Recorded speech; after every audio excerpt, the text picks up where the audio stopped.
misguided tax breaks that have fueled this dangerous housing crisis.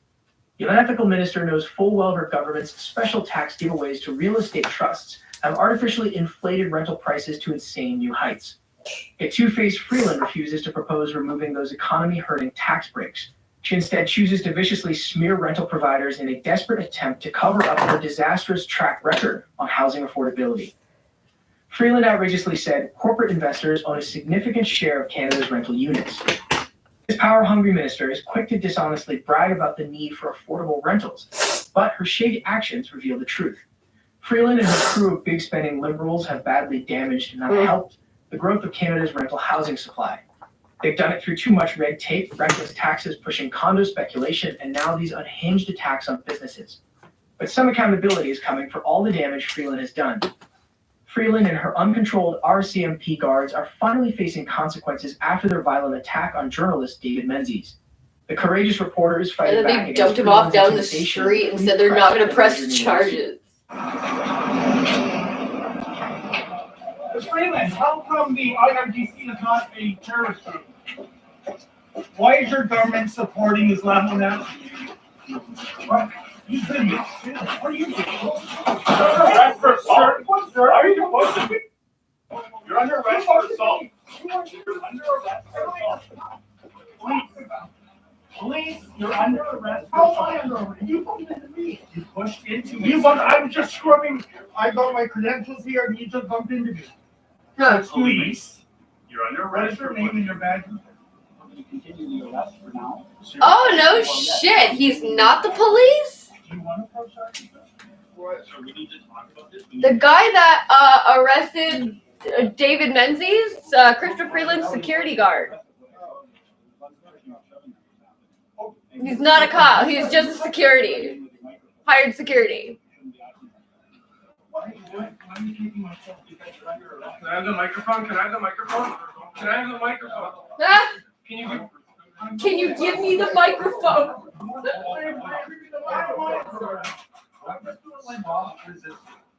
Stop resisting. Black Faces Canada.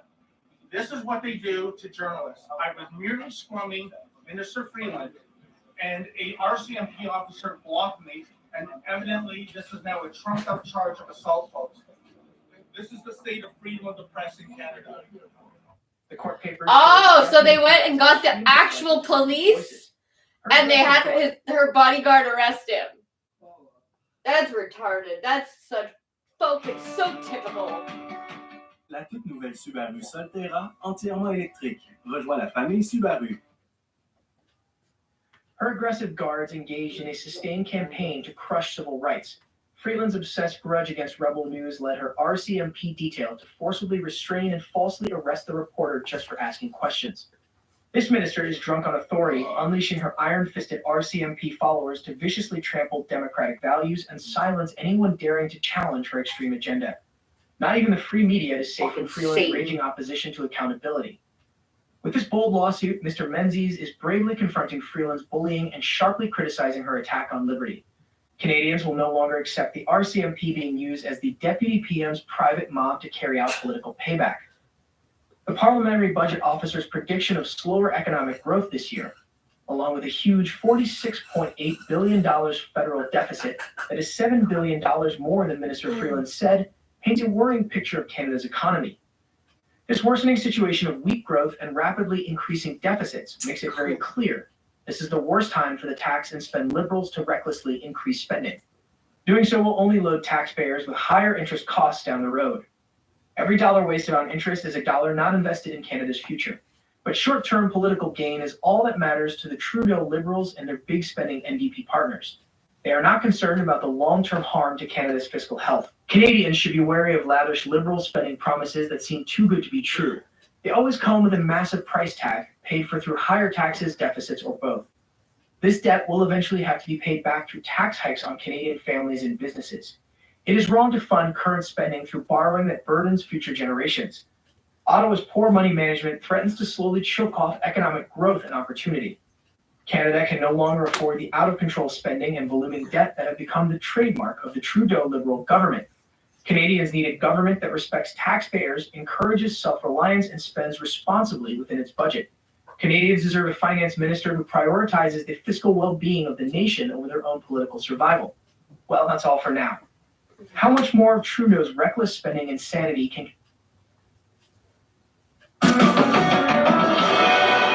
Right. That's our security interest too. Right? It's in our security interest to be a credible contributor to NATO. The Liberal government insists it's trying to fix military recruiting and is investing heavily in new equipment. Even still, the Minister of Defense says things aren't quite there yet. My assessment is that we've got some work to do. So Murray, it sounds like it's not just the military and the government concerned about this issue. No, Adrian, we have 3 separate public opinion polls out this week that are showing Canadians are becoming increasingly worried about the state of the military and Canada's place in the world. Now, one of those polls found almost a third of Canadians listed as their top concern. I mean, I can add personally that after almost 20 years of covering this beat, I've never seen numbers like that before. Really? But keep in mind, the upcoming federal budget plans to cut $79 million from readiness for other priorities within the department, like buying equipment. All right, Murray Brewster with this exclusive reporting from Ottawa. And there is breaking news from Ottawa as we come on the air tonight. Michael Spavor has reached a deal with the Canadian government over his detention in China. According to Radio Canada, which is citing 2 sources, the settlement is worth $7 million. Before their release in 2021, Spavor, along with former diplomat Michael Kovrig, spent more than 1,000 days. They were spies. Both Canadian men and the Canadian government have denied that claim, saying they were held arbitrarily shortly after Huawei executive Meng Wanzhou was arrested in Canada. And there's more breaking news now. We now know the Canadians killed in a plane crash on Monday night in Nashville were a family of 5 from Ontario. Officials now confirm the pilot, his wife, and their 3 children between the ages of 7 and 12 were all killed. This comes as CBC News has also learned new details about the plane. Here's Thomas Day. Holy Before the fuck. plane crashed, killing all 5 Canadians on board and leaving mangled wreckage by a Nashville highway, that aircraft looked like this. The single-engine Piper plane seen here in pictures posted years ago by a previous owner. Now, CBC News has obtained the plane's recent flight history, since it was registered to new owners in Ontario last July. The data suggests the plane was only ever taken on short trips within the province and once to and from nearby Pennsylvania. Then on Monday, with 3 children and 2 adults on board, the plane made 2 stops in the U.S. before flying to Nashville. By far the longest trip listed, and that stands out for this former investigator. It certainly seems like he would be at the low end of the experience scale to undertake a flight like this, especially at night and over that long of a distance.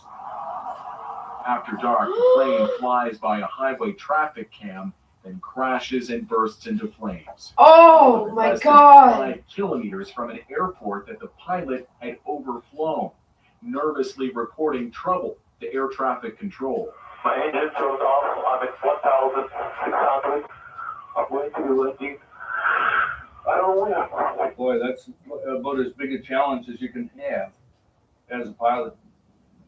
The plane was based here at this small airport near Toronto. News of the crash has left other amateur pilots shaken. When this type of thing happens, it affects all of us, and we all question our own safety, and we're all going to go brush up on our emergency procedures. U.S. investigators are expected to look at factors including the pilot's level of experience as they work to determine what went wrong. The National Transportation Safety Board tells us it plans to put out a preliminary report within 30 days. Thomas Dagg of CBC News, Toronto. There is a lot of reaction tonight in Newfoundland and Labrador after reporting by CBC News confirmed a hospital morgue in St. John's has so many unclaimed bodies they are piling up in outdoor freezer units. What? At least 28 bodies are currently being stored inside the 4 containers located right beside the dumpster. What? Province's NDP leader is calling it unacceptable and wants the Liberal government to do more to help Oh, families fuck. with income support paid for cremation and funeral service. It's a funding issue. This is so self-evident and has been brought to the attention of government before, and they have dragged their feet on it. And here we have the solution is let's put freezer units there and simply add more freezer units, and now let's build up a more permanent storage structure. The health minister calls the situation disturbing and says a permanent storage unit is being built in the coming months. Well, CBC News has crunched the numbers and found that British Columbia ranks near the bottom in Canada for autopsies. It performs them at an unusually low rate. And as John Hernandez shows us, this is leaving more families with painful questions. I don't want anyone to go through this, because it is heart-tearing. This park is where Greg Sword would take his daughter Camila to when she was a kid. It's also where the 14-year-old went the night before she died. Sword says she bought dilly here, a street term for the prescription opioid hydromorphone. My mom actually found her body at 8 o'clock in the morning. Oh. She was curled up in a fetal position. And then when I got there, the cops were there, and they would not allow me to see my daughter until she was in a body bag. Based on toxicology, the coroner concluded it was cocaine and MDMA that killed Camila. But Sword wonders if hydromorphone, also found in her blood, factored into her death. And I assume that they're going to do an autopsy, but... Are you fucking serious? A variety of substances. This forensic pathologist also isn't convinced by the coroner's report. You don't die from cocaine and ecstasy. Maybe other factors at play that haven't been assessed by virtue of the lack of an autopsy. BC's autopsy rate has fallen dramatically since 1991 to just 3.2% in 2022. It's a scandal. It means that we are unable to identify how and why it is our loved ones have died. The coroner's service says the rate is low because the number of overdoses is high. Alberta has a physician-led medical examiner system that performed about 2,000 more autopsies than BC in 2022, despite having a smaller population. What? The man who founded that system says the problem is that BC's coroner's service is run by lawyers, not doctors. What? It wants badly for medical direction. BC is currently searching for a new chief coroner, but the province won't say if it will consider someone with more medical expertise. John Hernandez, CBC News, Vancouver.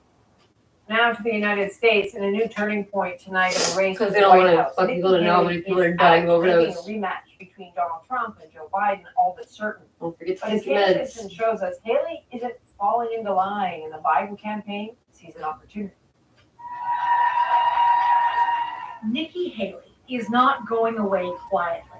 While admitting defeat at the hands of Donald Trump, she did not endorse him to be the Republican presidential nominee. It is now up to Donald Trump to earn the votes of those in our party and beyond it who did not support him. And I hope he does that. But Haley's last act of defiance may not matter. Trump's grip on his party is so unshakable, some of his harshest critics are now submitting, including Senate Minority Leader Mitch McConnell, the once powerful Republican who blamed Trump for the January 6th attack. There's no question, none, that President Trump is practically and morally responsible. The Capitol riot and all that's followed, none of it a deal breaker for McConnell, who says his Trump endorsement is for the good of the party. And I would support President Trump if he were the nominee of our party, and he obviously is going to be the nominee of our party. We need to find, and I think we can do that. Joe Biden's re-election team is convinced Americans will not be nearly as forgiving. They're now aggressively courting voters who backed Haley. So if you agreed with Nikki Haley when she stood up to Trump for things like election denialism or the chaos and division that he represents, there is in fact going to be a home for them in Joe Biden's campaign. With the candidates in place, the campaign will intensify.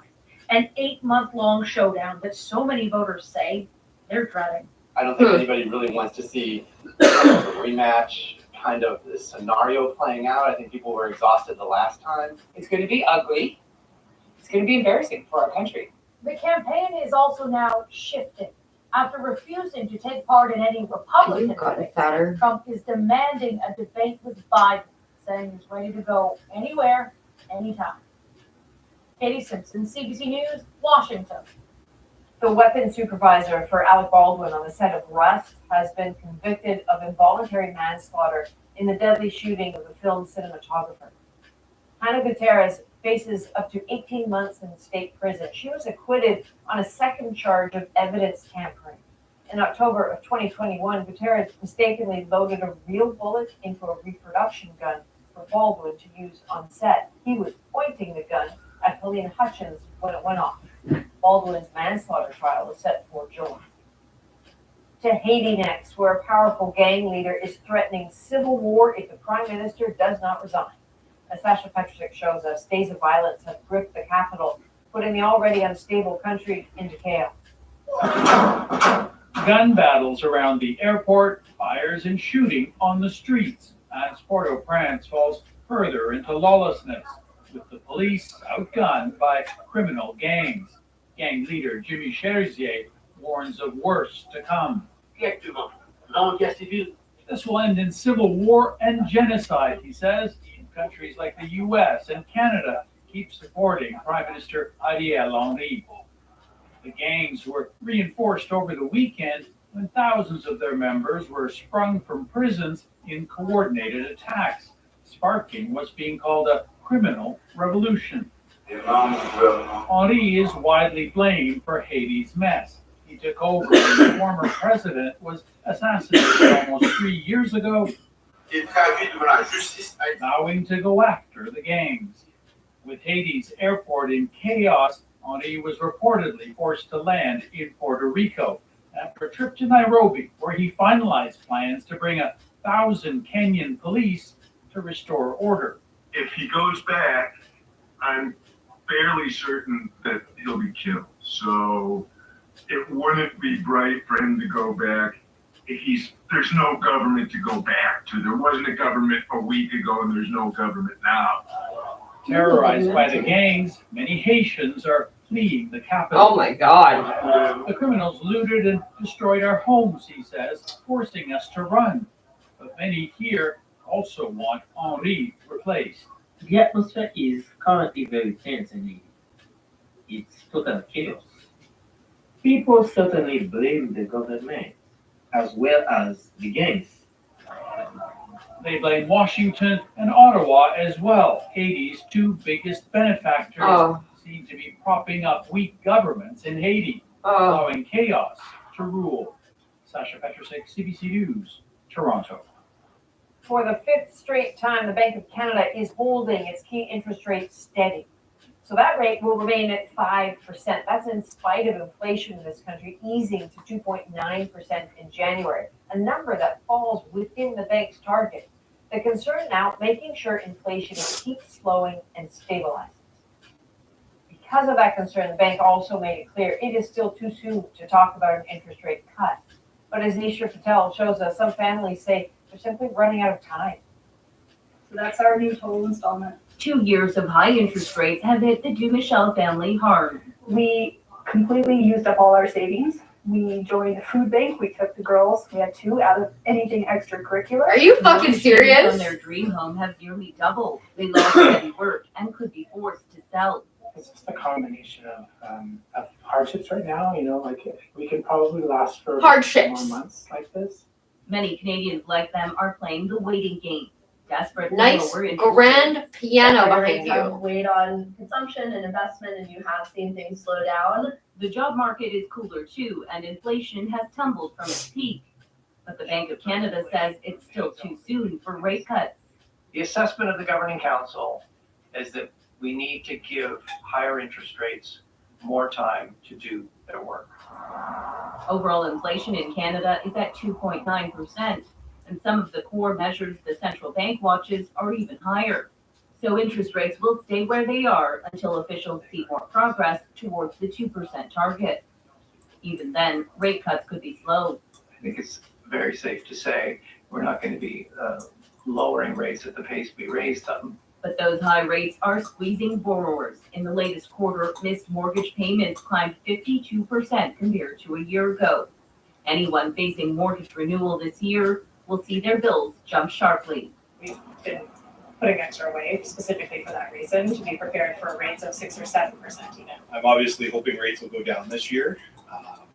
It's hard to tell at this point. I think if they were to start decreasing, it would help a lot of people. The Bank of Canada gave few clues about when it could change policy, though many economists predict the first interest rate cut could come in June. Nisha Patel, CBC News, Toronto. There is new research underway that doctors hope will help those who suffer cardiac arrest. It could change treatments for cardiac arrest patients across Canada. The study into adrenaline and how much is too much. The movie about BlackBerry's rise and fall makes Canadian Screen Awards history. I don't know what you need for your baby. You might need like a 1930 stroller, you know what I'm saying? And Drake gives the ultimate baby book. I had like a quiver in my lip, and I'm like, oh. Go back in June.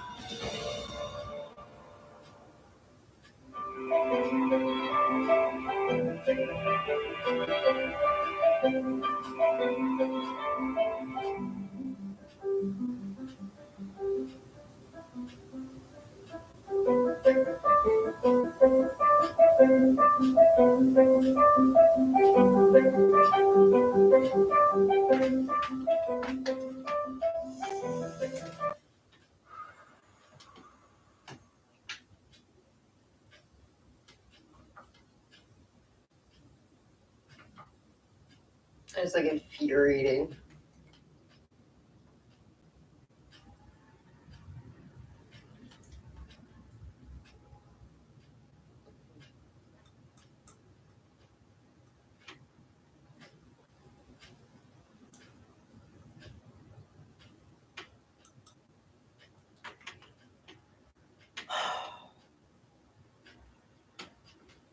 Please.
One of the toughest calls. Every second and every treatment counts. Paramedic Elena Campo is taking part in a massive study. Every ambulance is equipped with a study kit. Each kit directs first responders to randomly give a patient whose heart has stopped either a lower or higher amount of a life-saving drug. What we all hope to learn is the best possible treatment for cardiac arrest patients. In this case, it's the optimal dose of epinephrine. Epinephrine, or adrenaline, is a decades-old medication. It's given intravenously every 3 to 5 minutes. The drug works by squeezing the blood vessels, helping stimulate blood flow, which can help restart someone's heart. But scientists don't actually know the ideal dose. Researcher Dr. Steve Lin wants to find out how much epinephrine is too much. There is some evidence that there might be very high doses can harm the brain because you squeeze the blood vessels so much that it starts to decrease blood flow to the brain itself. But okay, if you take a look at this. Sure. A stopped heart can also cause brain damage on its own, raising a key question. Is there a way to optimize survival as well as long-term outcomes Lynn's trial involves paramedics in parts of BC and Ontario. The goal is randomly treating nearly 4,000 patients, a process that could take 6 years. Survivor Dan Shire feels it's worth the wait. When his heart stopped in 2016, paramedics gave him epinephrine. He now has lingering memory problems and welcomes more research. There could be a tendency that they are erring on the side of giving you as aggressive a treatment as possible to save your life that moment. Campo hopes the eventual findings give more patients on the brink of death a better chance at a full life. We know that this is a crucial study. It could change treatments for cardiac arrest patients across Canada and possibly worldwide. Lauren Pelly, CBC News, Oakville, Ontario. A Russian arms dealer may be targeting Canadian companies to make more weapons. This is an STC document. Our exclusive investigation into how Russia is getting around sanctions. Sanctions in recent weeks have definitely expanded. Are you saying they're not hurting you? No, not really. And the growing fears among South Asian business owners in this country. I looked around, I saw more than 30-40 cartels all over the place. The extortion attempts that may be connected to organized crime. The National breaks down the story shaping our world. Next.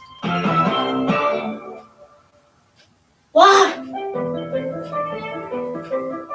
What?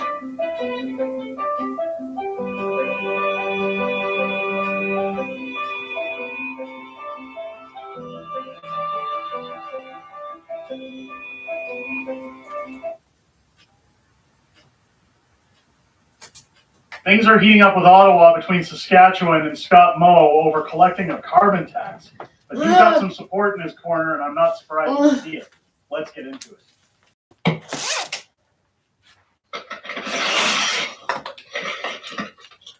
Oh, yeah!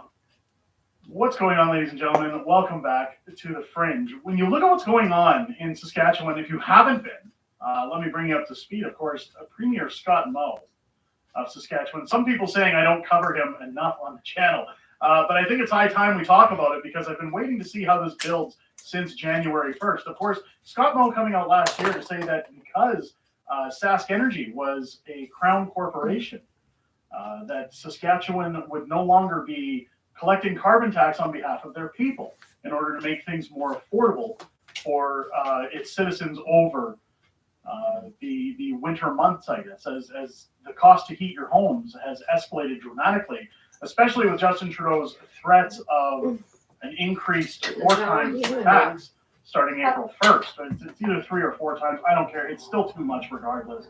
But here we go with Scott Moe. Now, this has been drawn out for the last roughly 8 weeks as the federal government making threat after threat. Well, now it's official. Steven Guilbeault.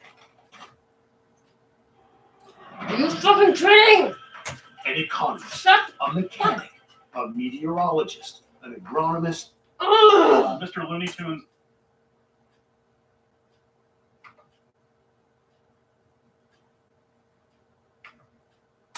Which he was a convicted felon, I might add.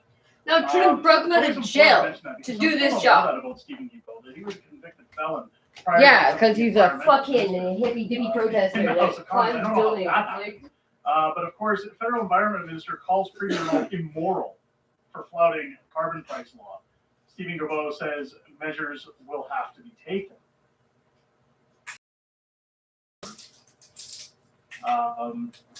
Environment Minister Steven Guilbeault says Ottawa has to take action against Saskatchewan for breaking the federal carbon price law. Premier Scott Moe said last week that Saskatchewan would not submit the money it owes for the carbon price on February 29th. Moe is protesting Ottawa's decision to exempt heating oil from its levy, but not natural gas, which is used by 8 in 10 households in Saskatchewan. So again, if you look at what the federal government tried to propose back in December, that Justin Trudeau, again, and mostly for people in the East, he said it was Canada-wide, but for people who were using heat pumps for sources of heat, that he would get a carbon tax exemption for them. And again, Saskatchewan saying that they're going to protest by simply not collecting carbon tax. There should have been a break for all Canadians. Because again, when you look at natural gas, it's one of the cleanest forms of heating your home. And even when they talk about things like liquid natural gas and the safety and I guess effectiveness of using it to heat your home versus heat pumps that use diesel fuel. But here we go. Under the law, fuel distributors such as Sask Energy are to submit monthly reports on the amount of fuel sold and carbon price collected on that fuel. Failing to submit those reports or pay amounts owed carries consequences, including fines based on how much wasn't paid and jail time. So again, they threatened Scott Moe in any way possible. Stephen Guilbeault says it is immoral and irresponsible for a premier to decide not to follow the law. Well, I hate to break it to Stephen Guilbeault, but one thing he doesn't realize is that this is the province's jurisdiction. It is not the federal government. We've seen this time and time again as Stephen Guilbeault has gone to court with Alberta over the plastics ban, which was ruled as unconstitutional. We've seen him go to court with Alberta over multiple things that have been ruled as unconstitutional, all the time striking down his single-use plastics, the carbon tax. We've seen it with the Emergency Act being ruled as unconstitutional. Everything that this Liberal government props forward and says you must do this or you must understand we have a threshold for that, it's all come back as bupkis. If Premier Scott Moe decides that he wants to start breaking laws and not respecting federal laws, then measures will have to be taken, Guilbeault said in response to a question from a reporter. We can't let this happen. What if somebody tomorrow decides that they don't want to respect other federal laws, criminal laws? What would happen if a prime minister or a premier of a province would do that? He went on. Well, that's an interesting question because Stephen Guilbeault once scaled Ralph Klein's house and broke the law by harassing and intimidating them. So it'd be interesting to know what he thinks should happen when somebody who wants to be in political office decides that they're not going to respect some form of the law. But Stephen Guilbeault goes on, it's irresponsible and frankly immoral on his part. We can have disagreements about things like climate change, but to be so reckless and unspeakable, really? Yeah, Steve, really. On Monday, Moe retaliated a federal carbon pricing law that should be eliminated. It's driving inflation and we are still paying a good chunk in other areas, and the position from the government of Saskatchewan's perspective hasn't changed, nor will it change. So again, he's not caving to any kind of pressure here. It should be removed on all products for all, Moe said. Last week, Sask Energy Minister Dustin Duncan said he knew there might be consequences to his government's decision, but that it came out as a sense of fairness. It's not something I take lightly, Duncan said February 29th. Last fall, the federal Liberals moved to give heating oil a 3-year carve-out from carbon pricing, arguing that families using a product needed more time and financial aid to replace their oil furnaces with electric heat pumps, which again, if you look at Canada, I believe it's once you dip below -20, insurance companies won't cover heat pumps because they fail to operate. Heating oil is about 3 times as expensive as natural gas before carbon pricing, and oil prices jumped more than 50% in recent years, providing a financial incentive to replace it without the addition of a carbon price. Federal data shows 1.2 million homes in Canada still use heating oil, and almost 1/4 are in Atlantic Canada. So again, that benefit mostly goes to Eastern Canada. 1.2 million homes out of roughly 40 million people in the country. Now, I know that we're still below 40 million, but I say 40 because of all the illegal migrants. Let's move on. The Liberals were accused of making decisions based on politics, but poll numbers on the East Coast tanking. The government party now has few seats in the prairies, but a majority of seats in the Atlantic. It could be a while before any consequences are known. While Saskatchewan has been very public about not making the payment for privacy reasons, Canada Revenue Agency will not confirm when a specific client fails to submit a payment on time, even if it is a provincial government. The CRA does have compliance processes for seeking payment or documentation before turning to the courts. Again, they can do things like garnishments or freeze your bank accounts. Natural Resources Minister Jonathan Wilkinson said last week one consequence will be cutting the carbon rebates sent to Saskatchewan households. Well, if they're not paying the carbon tax, then I guess it doesn't matter if they're getting the rebates or not because they're saving money. Justin Trudeau often touts about how this is $1,900 a year, when in fact you're paying out close to $3,000 according to Pierre Poilievre, The rebates are now based on how much money is collected in each province and will be lowered, he said, if less money comes in. So again, they're trying to say, well, if Saskatchewan doesn't want to contribute, then other people are going to get lower rebates, and it's all Saskatchewan's fault. Well, hold on to your horses, because Danielle Smith came riding in, and she's made a very bold statement that Alberta stands with Saskatchewan and Premier Scott Moe in their fight against the unfair and unconstitutional region-specific and fuel-specific application of the carbon tax. We agree the retail carbon tax should be scrapped, and will continue to take every effort to see it is overturned. Further, it is utter hypocrisy to listen to Minister Stephen Guilbeault talk about the rule of law and unethical behavior.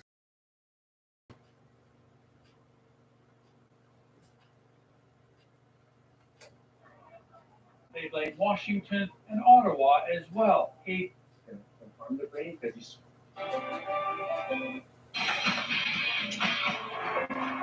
It's pitching his community on a new idea, and the response was even more than he hoped. So the room was set up almost like how they hold wedding receptions here. They're debating a community land trust, where the land is held forever for the benefit of a group, and the group decides how to use it. They know they want to use land for affordable housing. Wiley believes if they don't do this, high housing prices will split the historic Black community of Upper Hammonds Plains apart. I believe that our community would be gone, right? It would just be really fragmented. A group in Truro is a bit further along. 6 plots of land in the historic Black neighborhood called the Marsh are also set to become a land trust. Lynn Jones bought them, so developers wouldn't. So that's not what I wanted. So the land trust was actually quite perfect. And as Jones researched land trusts, she had a realization. And I was so happy when I did find out, oh, this was started by Black people. The community land trust concept developed during the American Civil Rights Movement, with the establishment of a 6,000-acre collective farm called New Communities, Inc. But it wasn't until 2015 the New Communities founders realized their model was being duplicated by others. Yeah, I was blown away. And that's when I learned that there were so many others in other cities using the model we created. In Nova Scotia, 4 Black communities are now establishing fledgling land Are you trusts, serious? and all of them are very aware of the history. And I was like, wow, this is such a missing narrative, especially in the Canadian landscape. He's still spreading the story. So it was profound for me. And then it set me on a course of always telling people this. Looking for solutions in the past as the housing crunch affects his community's future. Shayna Luck, CBC News, Halifax. Now it's time to dig deeper into the stories shaping our world. The growing threat of violent extortion targeting certain business owners. And they were trying to say, we need money or we'll come shoot you in the daytime. But first, our exclusive investigation reveals how Canadian-made parts are targeted by a Russian arms maker. There is actually no Russian weapon without Western technology. We have secrets uncovered in a shadowy world of Ukrainian hackers. We ask Russia how sanctions are being skirted. We know that Canadian parts, and not just microelectronics, are ending up in Russian weapons. Ben McHugh breaks down how billions worth of Western technology supports Russia's war machine and the potential threat to your own future safety. This is embarrassing. These Ukrainian soldiers aren't shooting at Russian soldiers. Their gunfire is trained towards the sky, where one of their greatest adversaries approaches. The watchful surveillance cameras of an Orlan-10 drone. These are Russia's eyes in the battlefield, one of their most vital weapons. And some of the electronics that put them up in the air don't come from Russia, but Ukraine's allies.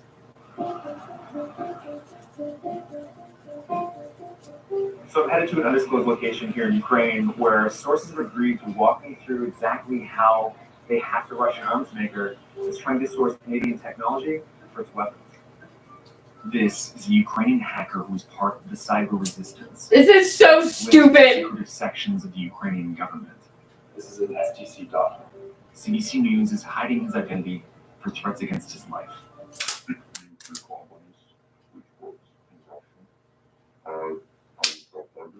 Not, or absolutely not. This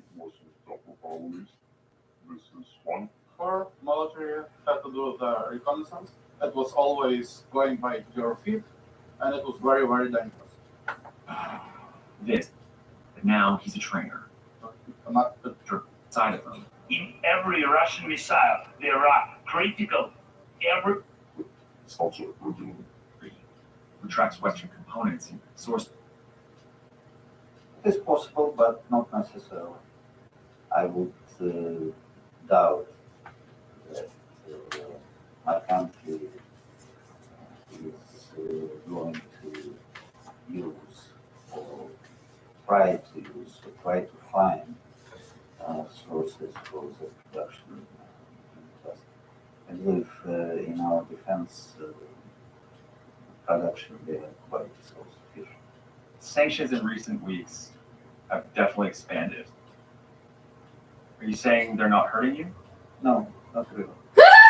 Both Expo and Tech declined our requests for interviews and sent statements. Expo says that it does not sell its solutions into Russia, but has no visibility to any potential alternate means of supply via other entities or countries. AIMTech says its products are neither designed nor intended for military or aerospace applications. STC did not respond to a request for comment from CBC News. What can governments do here in the West and in Canada to improve this and stop this problem from happening? It is very important to continue blocking that intermediaries, and we exactly know who are them. To her, responsibility also rests on companies like Expo and AIMTech to track who's distributing their goods. They should make their companies more responsible for That's fucking hilarious. conscious supplies, but also unconscious supplies. This will force corporates to increase their compliance. These electronics might seem harmless, but they're not. Do some of those Russian weapons with Western technologies, do they kill civilians? What message do you have for Canadians that will say, why is it important that parts from Canada are being targeted for use in Russian weapons and drones? And my message is that if you close your eyes on the problem of Ukraine right now, so it could be too late if you open your eyes and see the chaos, you see the destruction of your life much closer to the country. And maybe someday you come to your country directly to your home. So Ben, this is really interesting. I understand your military source in Ukraine is one who gave you access to the hackers there. What happened when you got them? So we met them in a neutral building in Western Ukraine, and while I could see them, we had to promise complete anonymity. They also gave me something called a mirror, which is a duplicate of an email inbox of the SDC employee that was hacked. And I could see that some of the documents that I'd seen before are actually being exchanged back and forth. Okay, so we can see the communication. Also, it's interesting to see that you spoke with the Russian ambassador about it. These interviews aren't always easy. What was that like? So as you know, these interviews are not easy to lock down. And actually, his press people got back to me within 15 minutes. And when we finally sat down, he basically characterized the story as Ukrainian disinformation, but then eventually admitted that Western parts could be inside of the Orlan. But he did say that those types of parts would not be inside of a hypersonic missile or a Kinzhal. But still, any kind of admission is a bit interesting. Yeah, it's not only interesting, it's pretty rare when it comes to speaking to a Russian official. Eat shit. An alarming number of South Asian business owners are being threatened to AI. We need money or we'll come to you in the daytime. What police know about who's behind this? Next.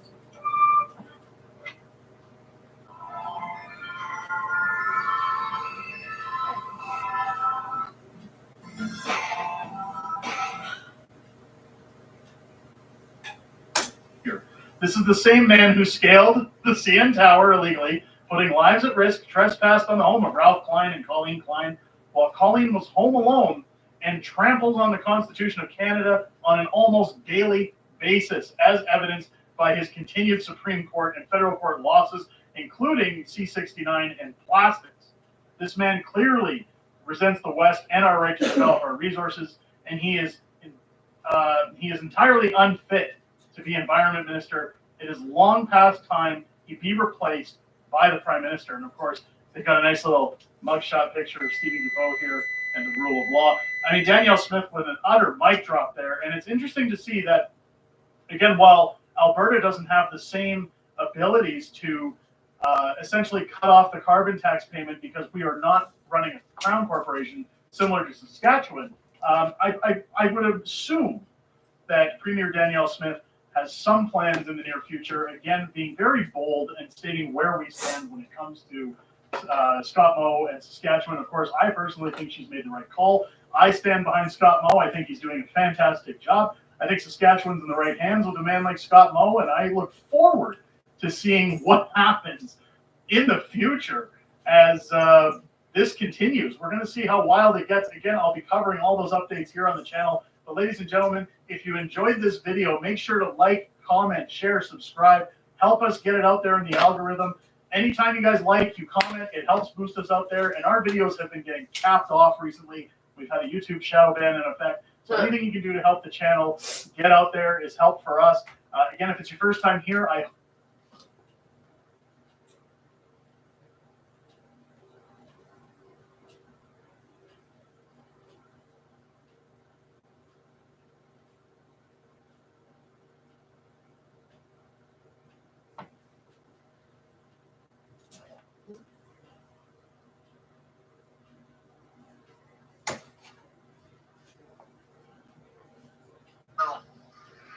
I love this topic. Do you take your shirt off, man? I used to.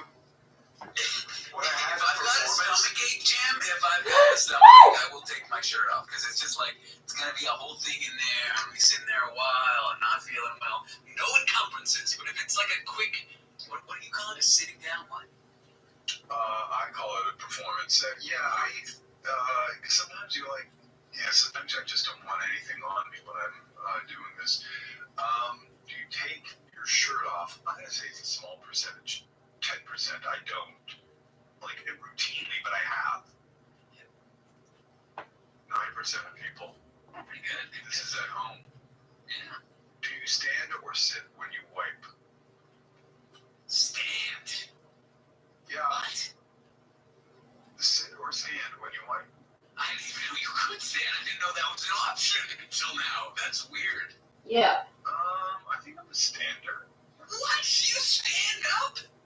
Yeah. Wild. I've never heard of that. 30% stand. What? I didn't know that was an option. I'm gonna try that out. Maybe I'm missing something. Fold or a big ball of toilet paper? Don't get me started. You don't do the big ball or sociopaths. Fold. Fold 55%, 45% the other one. All right, David, I think we've accomplished nothing, which just means we've hit the target. Thank you very much for your time. Exchange Slow Newsday is next on the Hot Tub Radio Network. Now, an update from the CJAD 800 Traffic Center.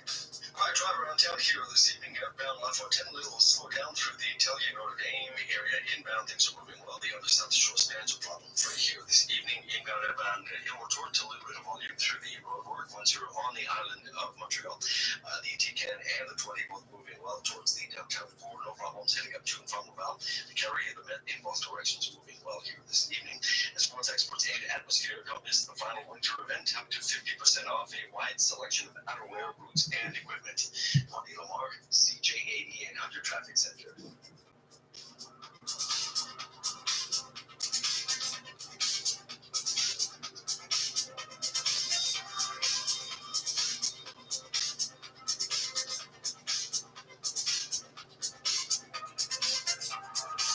What your doctor really wants you to ask them, Dr. Mitch, the owner of the Barbie Barn, on making this very personal, very emotional decision to pack it all in at 8:10. And Tony Chapman, how to raise your visibility by hiding a name. That's at 8:20. The Andrew Carter Morning Show. Join us 5 to 9. Ready for U.S. presidential rematch. This is Omar Sachena. Tonight on CTV National News, a key contender drops out of the race and sets the stage for a repeat showdown. Full details tonight at 11 and at ctvnews.ca. Welcome to the party. Ready to have some fun? Yes, sir. Let's do this. Okay, I'm going to open my music app.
don't know why this song's in my head. I'm gonna listen to it. Okay, okay.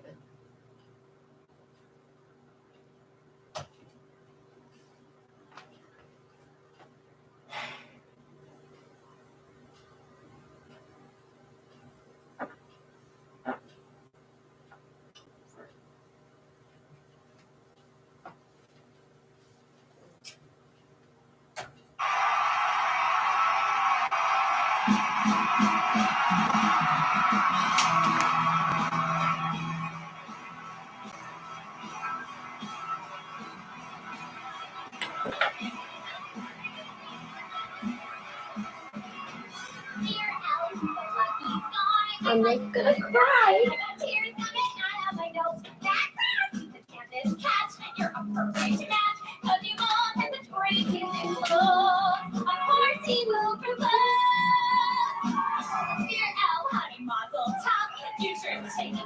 Bring that ring back and show it to me. 4 carats, a princess cut. Are you psycho what? I just wish I could be there to see. I could get down on one knee.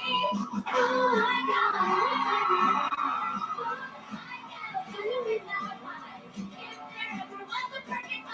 This one qualifies. Oh my God, you guys. Oh my God, this is happening. Our own homecoming queen and king. Why we should be trying on a huge engagement ring precise. Oh my God, you guys. Oh my God. Shut up, Warner. Shut up, engaged. Oh my God.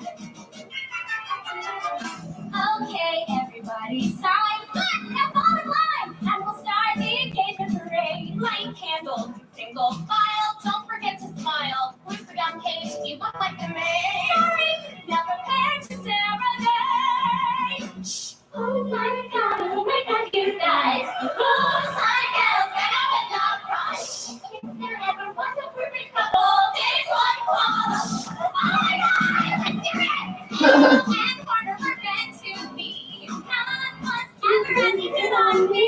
They're just like a couple of tickets. Only know we're nice. Oh my God, please go.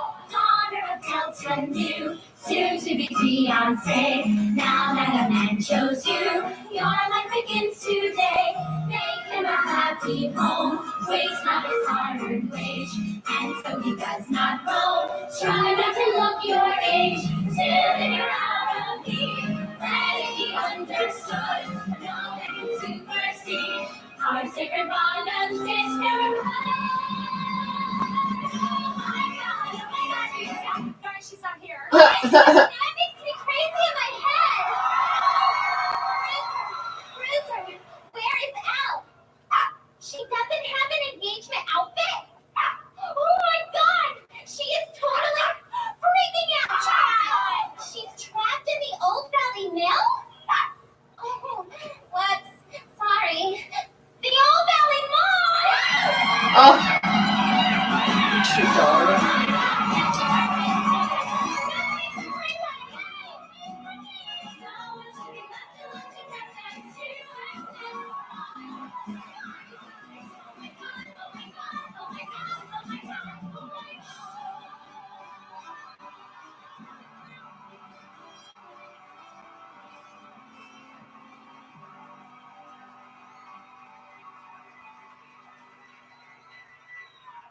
Almost there, but this dress needs to seal the deal. Make a grown man kneel, but it can't come right out and say right. Can't look like I'm desperate or like I'm waiting for it. I gotta leave Warner his pride, so pride is more implied. Oh my God, you guys. Oh, this week I've had butterflies. Every time he looks at me, it's totally revolutionized. Oh my God, you guys! I need to rest from my fairy tale. Can't wear something I'm not on sale.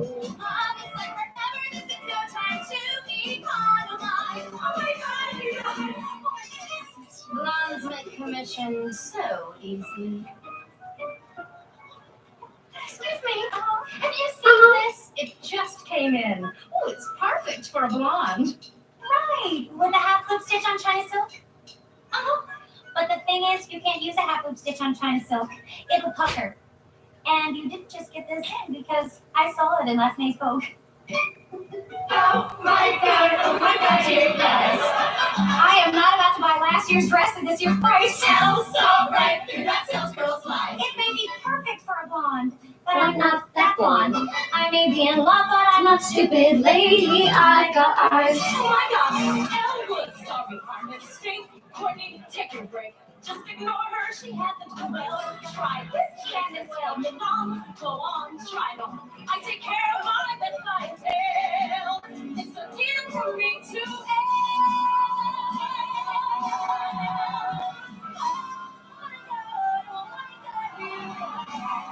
It's not perfect, but it's just my size. Secret really do come through, you never have to compromise. Oh my God.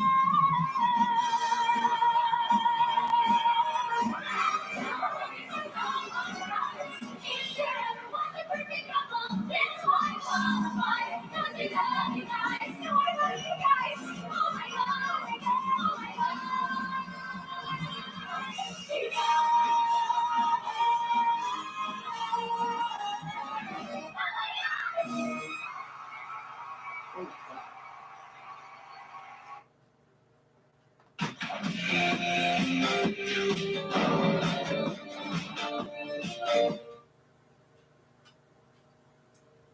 What? Why?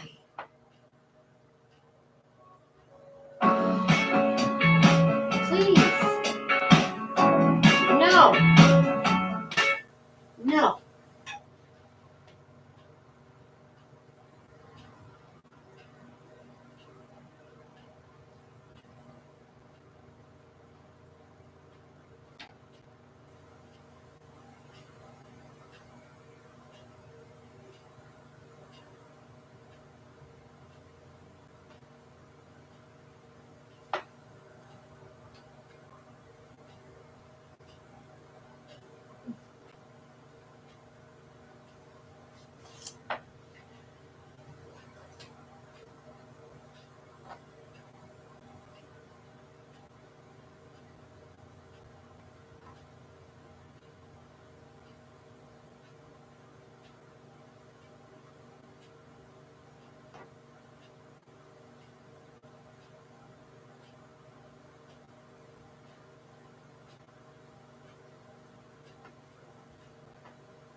A major embarrassment for Prime Minister Justin Trudeau, new data reveals Canada is again failing to meet native defense spending commitments, continuing a pattern of broken promises to our allies.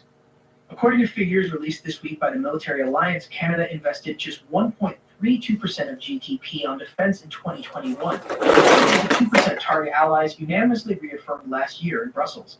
This comes despite repeated warnings from former U.S. President Donald Trump that freeloading members would face consequences for not pulling their weight.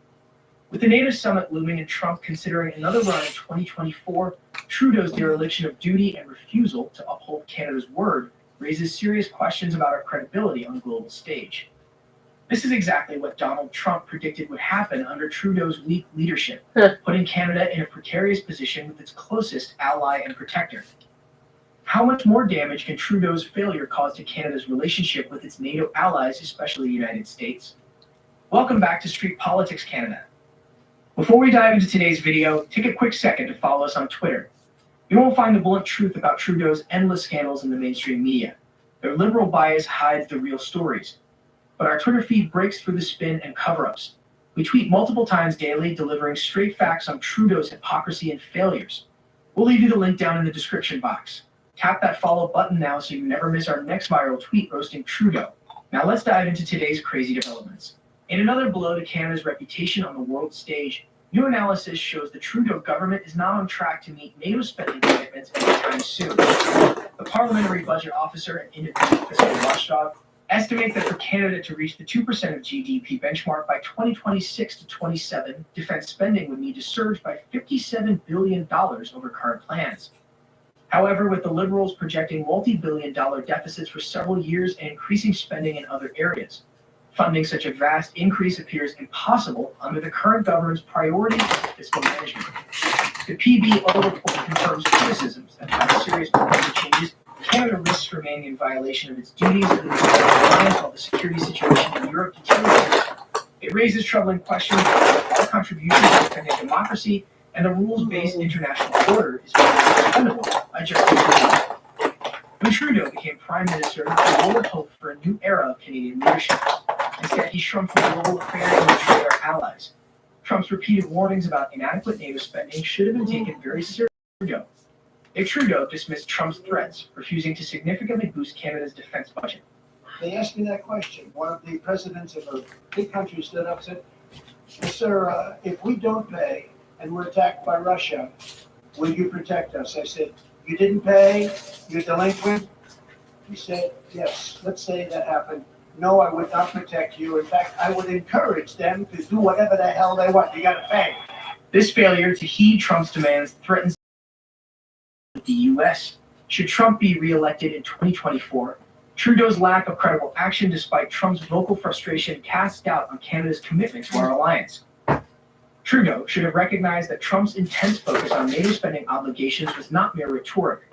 But instead of working to meet the target and ease Trump's concerns, Trudeau only paid lip service to the importance of NATO while letting capabilities degrade.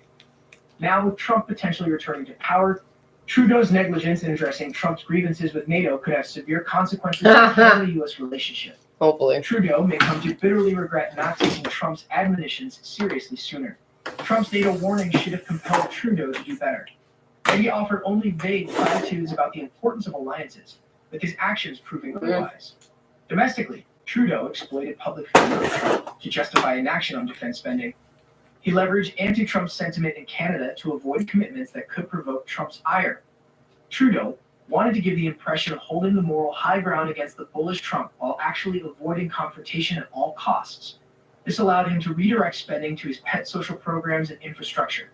He put politics over truth. Trudeau places social spending ahead of national defense, not out of noble ideals but political self-interest. He wants flashy new programs he can take credit for. To help his re-election, in core government responsibilities like protecting Canada's sovereignty. He continues running large deficits with no timeline set to meet the NATO target.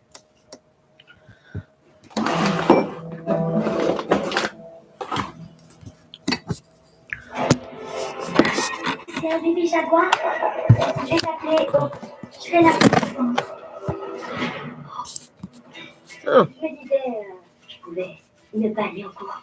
Anton, tu vas à l'école et c'est tout. Je vais demander à un élève d'aller chercher les grenouilles au labo. Je vais vomir. Qu'est-ce que tu fais? Freak out. He sees no political benefit from increasing defense funds and fears losing support from his left. Trudeau's stance reveals an antiquated suspicion of the military rooted in his father's legacy. Like Pierre Trudeau, he views peacekeeping as Canada's proper defense role. But in today's harsh geopolitical climate, with emboldened autocrats like Putin, this position is dangerously naive. Canada needs to vigorously defend our borders and honor our alliances. Yet Trudeau clings to his father's notions, hampering Canada's ability to contribute robustly to NATO. The consequences of Trudeau's failure to meet NATO spending targets compromise Canadian security and weaken our global standing. With heightened Russian aggression, the Arctic is an increasing area of concern. Trudeau's failure to meet NATO targets defies not only our allies, but the unambiguous will of the Canadian people. Recent comprehensive polling reveals a growing consensus among citizens around significantly boosting military spending, even if it means fewer dollars for other government priorities. The Angus Reid Institute found a full 65% of Canadian support hitting the 2% GDP defense spending benchmark if Trump is re-elected, with that number jumping 10 percentage points due to concerns over Trump's antagonism towards NATO. Even more strikingly, 70% would back a future conservative government that pledged to meet or surpass the 2% target. This shows a clear majority of Canadians understand that substantially increased investment in our military and defense capabilities is absolutely crucial for national security. Another survey by Polar Strategic Insights gave respondents a tougher choice between increasing defense spending despite less funding being available for other areas versus ignoring Trump's threats. Though support for more military investment dropped to a harsher trade-off, the over one-third result still shows a sizable portion of Canadians are willing to sacrifice money for important domestic programs to adequately bolster defense. And a wide-ranging poll conducted by ECOS Research found a commanding supermajority of citizens believe higher military spending overall is a definite priority for the nation. Only 66% think Canada should devote more dollars to defense. Just 18% favor reductions. Canadians are into the growing dangers posed by Putin's aggression and we robustly funding our military as an citizens to Trudeau is clear. With adversaries like Russia and China looming, the public sees national defense as a top priority. Canadians are speaking out that they want our NATO commitments honored and our military properly equipped to face down anti-democratic dictators trying to expand their reach. Trudeau can no longer hide behind assumptions that people don't want substantial defense investments. His duty is to heed their call and deliver the comprehensive military funding plan they demand. The polling data leaves no doubt. Canadians have given their direction, and Trudeau must align himself with their wisdom. But Canada lacks adequate monitoring and defense capabilities in our northern regions, and recruitment challenges have left the armed forces understaffed, threatening operational readiness. Until these deficiencies are addressed, Canada cannot fulfill its core territorial defense duties. Trudeau's inaction also hurts our relationships with NATO allies. They have contributed extensively to defending Europe's borders from Russian encroachment, but Canada has not reciprocated appropriately. Our small comparison to most European commitments, and repeated promise breaking on spending undermines trust in Canada. This threatens our ability to gain allied support on issues like Arctic sovereignty. In shirking its NATO obligations, Canada also loses global influence. Biden's administration has expressed frustration at ladders pulling their weight in transatlantic security. Trudeau's lack of leadership on this front reduces our standing in Washington, and it diminishes our role in NATO, preventing us from shaping the alliance's future direction. We cannot advance our national interests and allies succeed as unreliable. Ultimately, Trudeau's NATO failure highlights his deficiencies as a leader. He avoids tough decisions that may have political downsides.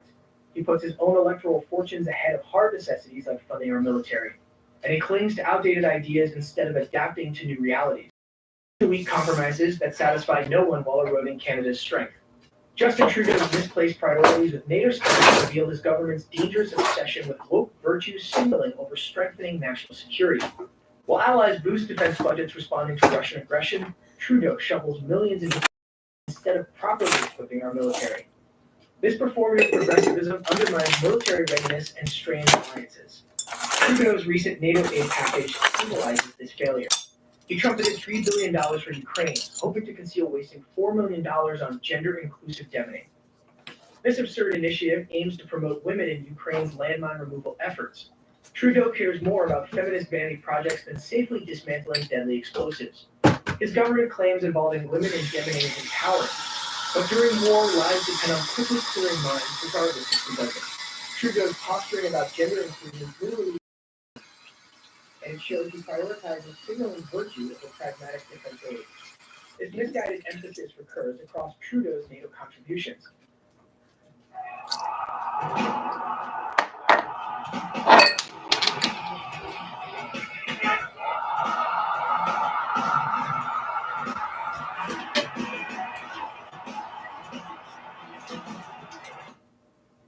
L'horaire est bien rempli à tous les jours. C'est pourquoi Genesis veille à simplifier votre expérience propriétaire pour qu'il ne vous reste plus qu'à profiter de la vie. C'est ça, la différence Genesis. Another $1 million went to enhancing gender equity in Ukrainian media. Trudeau also insists Ukraine meets radical environmental standards for military technology transfers. These delayed key radar system deliveries over lack of French to resist Russian conquest. Trudeau obsesses over identity politics and his green agenda. Defense Minister Anita Anand admits Trudeau rejected her request for more military exports to Ukraine, but he eagerly funded fringe feminist initiatives irrelevant to Ukraine's survival. Trudeau's progressive pretensions also infect his NATO spending. His new defense policy stresses climate change and diversity over combat strength, and he diverts billions from military budgets to environmental schemes with dubious security value.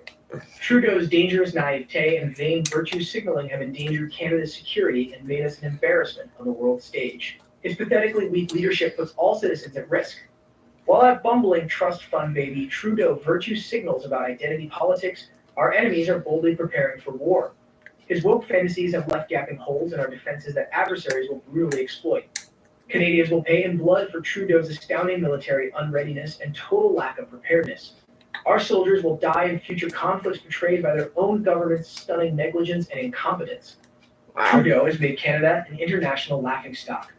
Our allies mock us behind our backs for childish wokeness over pragmatism. Pretty much do her Dictators faces. gleefully rub their hands knowing Trudeau's idiocy has made us a soft target.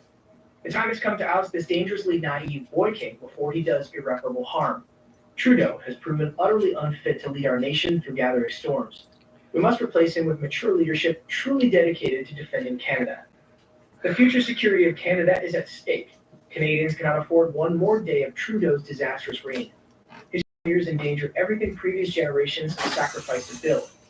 Canada must unite as citizens to remove this clown at the ballot box for Canada's sake. Well, that's all for now. What will Trudeau say when our unprepared forces are slaughtered in battle due to his negligence? Let us know what you think in the comments below. And if you haven't, please subscribe and leave a like for this video. Your support helps us continue our work. You can also subscribe to our newsletter, where we share daily uncensored and unbiased news straight to your inbox. You can find the link in the description below. Thanks again for your support, and I'll see you in the next one.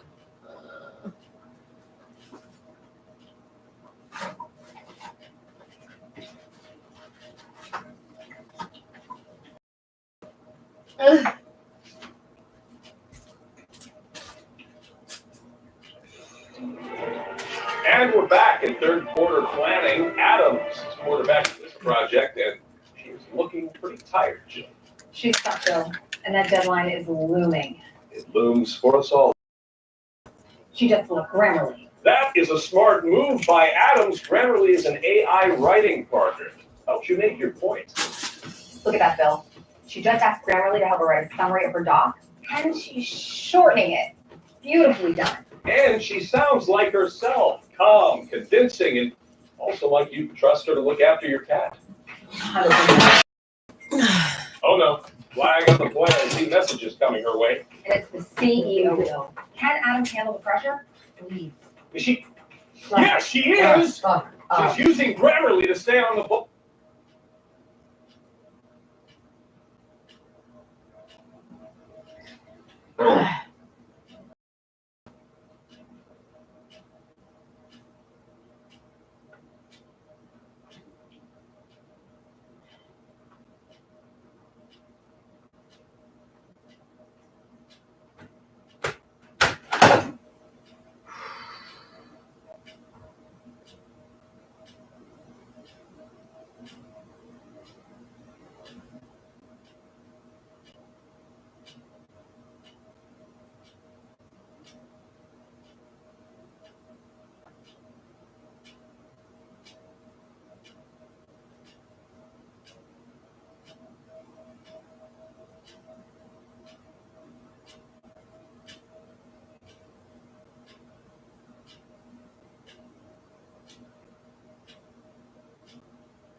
Justin Trudeau has worked tirelessly to cover up the shocking security failures that occurred on his watch. Chinese spies broke into our highest level virology lab and made off with some of the nation's most sensitive research. Nothing to see and tried to shut down any investigation at every turn. Now we know why. New documents reveal the depths of China's infiltration on Trudeau's watch were far worse than we imagined. Deadly viruses were shipped to a Chinese bioweapons lab. Our intellectual property ended up in the hands of the communist military. And it seems to all go back to security. But when conservatives moved to get to the bottom of how this happened and hold the liberals accountable, who rushed to Trudeau's defense, you guessed it, his reliable allies in the NDP. They use every trick in the book to obstruct and delay, shutting down the hearings before any damaging facts saw the light of day. Canadians deserve answers, but Justin Trudeau would rather we stay in the dark. It's time Canadians shone a light on the Liberal government's shocking dereliction of duty and cozy relationship with China that jeopardized our safety. Welcome back to Street Politics Canada. Before we dive into today's video, take a quick second to follow us on Twitter. You won't find the blunt truth about Trudeau's endless scandals in the mainstream media. Their liberal bias hides the real stories. But our Twitter feed breaks. We tweet multiple times daily, delivering straight facts on Trudeau's hypocrisy and failures. We'll leave you the link down in the description box. Tap that follow button now so you never miss our next viral tweet roasting Trudeau. Now let's dive into today's crazy developments. The concerning story of how Chinese spies broke into Canada's highest security virus research lab has taken another worrying turn. In a bold show of cynical political maneuvering, Liberal and NDP members of Parliament blocked an investigation by Parliament aimed at getting to the truth behind this alarming failure in national security that happened while Trudeau's government was in power. Mr. Chair, I request a recorded vote on this. Yes, that's fine. Mr. John, there's point of order. It's not, Mr. Chair. On a point of order, it's not debatable what Ms. Khalid just. Back to what Ms. Khalid has moved us to shut down debate. I'm so sorry, That's but debate. no, I refuse That's to debate. let That's debate, Mr. this 106 board to become political gander for Ms. my Khalid, I've already addressed that with Mr. Cooper, and for those who are watching at home, this is a dilatory motion to stop the meeting before a decision is rendered. So I am going to ask the clerk, it is non-debatable, Mr. Chong has asked for reported division. And I'm gonna ask the clerk. Sorry, Chair, it sounds like you're debating a little bit there. No, I'm explaining, Ms. Khalid, thank you, okay? I'm explaining exactly what's going on here, and that there is no further debate, that you have asked that this meeting be adjourned without a decision of the committee being made. I'm explaining, Because this is not the mandate of the committee, Chair. that's your opinion, go ahead. Madam Clerk. The vote is on the motion to adjourn the meeting. So the motion to adjourn does carry by Ms. Khalid. This meeting is now adjourned. Their obstructionist actions raise serious questions. What are the Liberals and their supposed political opponents in the NDP trying to hide from Canadians? Why are they going to such extreme lengths to protect Trudeau's government from examination and avoid accountability? Does their own failures and questionable decision-making while in past governments implicate them in enabling Beijing? What is clear is that the security breaches at the National Microbiology Lab in Winnipeg were an unprecedented invasion of Canada's defenses by hostile Chinese agents. The very real danger this posed went unnoticed for years due to staggering carelessness and incompetence of security agencies accountable to the Liberal government. Canadians deserve answers, but instead they are getting cover-ups. The disturbing news about the Winnipeg lab first came to light in 2021 when the media reported that two scientists, Jian Fushu and her, for secretly transferring sensitive information to Chinese government labs, including China's top virus research facility in Wuhan. However, the full extent of their betrayals and China's infiltration into Canada's biotechnology remained hidden from public knowledge due to the Liberals' obstruction. The Trudeau government spent over 2 years basically denying any major security issues. They blocked the release of documents on national security grounds, defying 4 separate orders from Parliament to disclose them. The Liberals even took the outrageous step of suing the Speaker of the House to prevent the truth from coming out. Their determined stonewalling worked as intended, delaying revelations until after next year's federal election. But eventually, under unrelenting pressure from opposition parties, the government agreed to allow specially approved MPs to review unedited documents and recommend what could be publicly released. The disturbing contents began emerging publicly last week. They showed the Liberals' casual dismissal of concerns was a bunch of lies. The damage done in service of Beijing's military and economic goals was chilling. According to intelligence reports, Ms. Chu developed deep cooperative relationships with a variety of People's Republic of China institutions, including laboratories tied to the Chinese military. She passed along Canadian intellectual property and know-how they coveted, deceiving authorities and even working directly with a leading Chinese bioweapons expert. Her husband, Cheng, was deemed an equally serious threat, but incredibly, even after multiple security red flags were raised, the pair continued having broad access to pathogens at the Winnipeg facility for months. Deadly Ebola and Hendra viruses were even shipped to the Wuhan lab after authorities learned about Chu's duplicity. This project, it's gonna be a different ballgame. Well, that's what I used to say. You see, there's the project on paper, and then there's reality. What the fuck up? This stunning negligence put untold Canadian lives in danger. Break-ins were not detected and stopped sooner despite obvious warning signs. However, now that the truth has finally come out after so much Liberal obstruction, Trudeau wants to clamp the lid shut again. He and his Liberal partners moved to instantly stop parliamentary hearings into the affair before damaging testimony implicating them was heard. Trudeau was counting on his reliable allies in the NDP to prop up his minority government and help him avoid accountability. Sure enough, the Socialist Party was happy to comply. An emergency meeting of the Commons Access to Information and Ethics Committee was called after the revelations. This was a perfect place to get answers about the national security system being compromised and investigate the Liberals' cover-up attempts. Conservative Foreign Affairs Craig Michael Chong introduced a motion to investigate the entire troubling saga, and he said the Liberals' conduct has been a disgrace. Chair, by saying this, I really, truly believe that we have a job to do as parliamentarians in this committee to hold the government accountable. The government defied 4 orders of the House of Commons and its committee for these documents. We called the president of the Public Health Agency in front of Canada to condemn him for this defiance of this order and for refusing to hand over the documents. The government subsequently took the Speaker of the House of Commons to court and subsequently called an early election, which had the effect of resolving the 4 orders. And after 3 long years, we finally have gotten access to the documents, and we need to continue this examination in order to hold the government accountable. We cannot let this defiance of Parliament that took place 3 years ago go unanswered and unexamined, and we cannot allow these national security breaches to go to continue. And that's why it's so important. I think this committee adopts this motion, examines this matter, and I hope produces a report with recommendations to improve the government's performance in these matters. Thank you, Mr. Chair. However, Liberal MP Ikra Khalid jumped in to move adjournment of the meeting. In other words, the Liberals wanted to abruptly shut down the hearing before they even got started in order to foreclose scrutiny of Trudeau's government.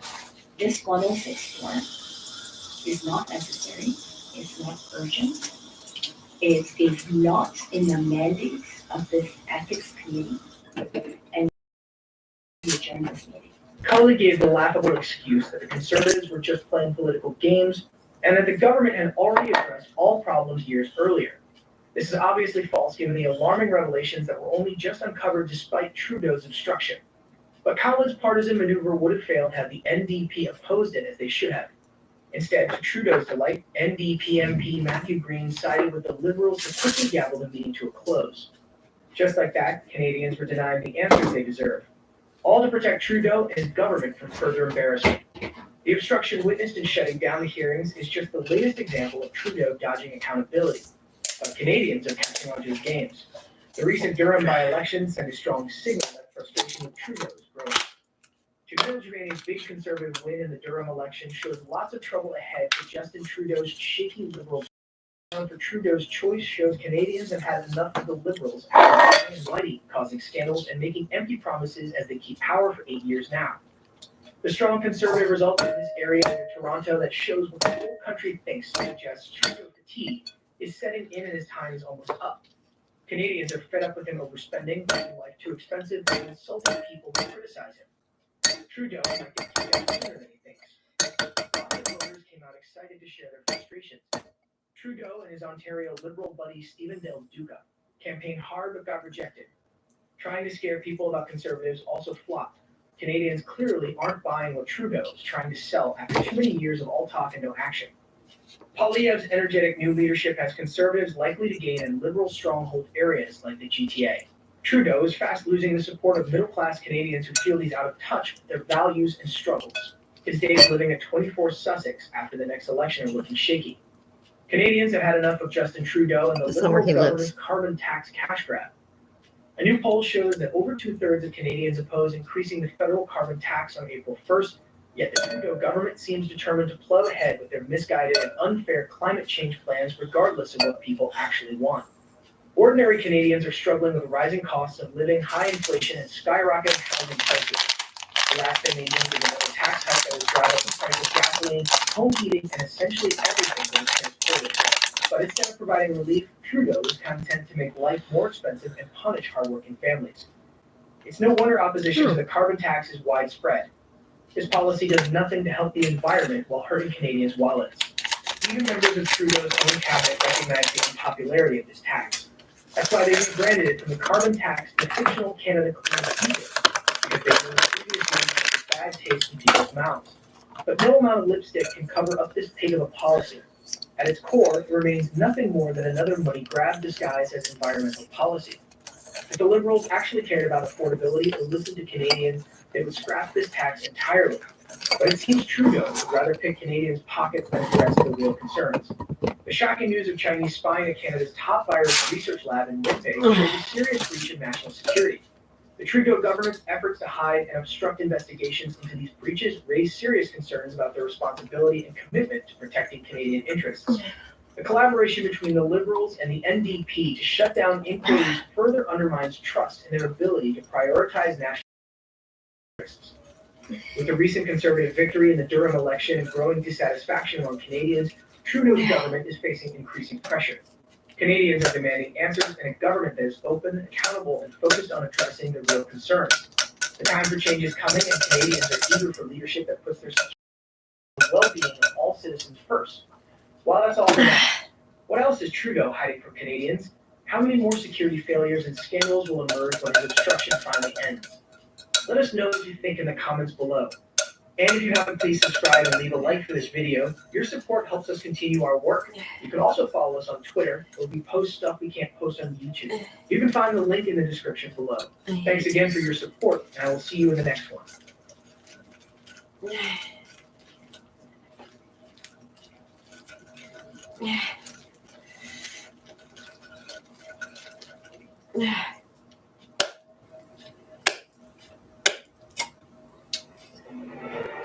And we're back in third quarter planning. Adams is quarterbacking this project, and she's looking pretty tired, Jim.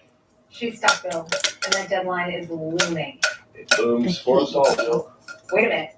She just looked Grammarly. That is a smart move by Adams. Grammarly is an AI writing project. Helps you make your points. Look at that, Bill. She just asked Grammarly to help her write a summary of her doc, and she's shortening it. Beautifully done. And she sounds like herself, calm, convincing, and also like you can trust her to look after you. 100%, Bill. Flag on the plate. And it's the CEO bill. Can Adam handle the pressure?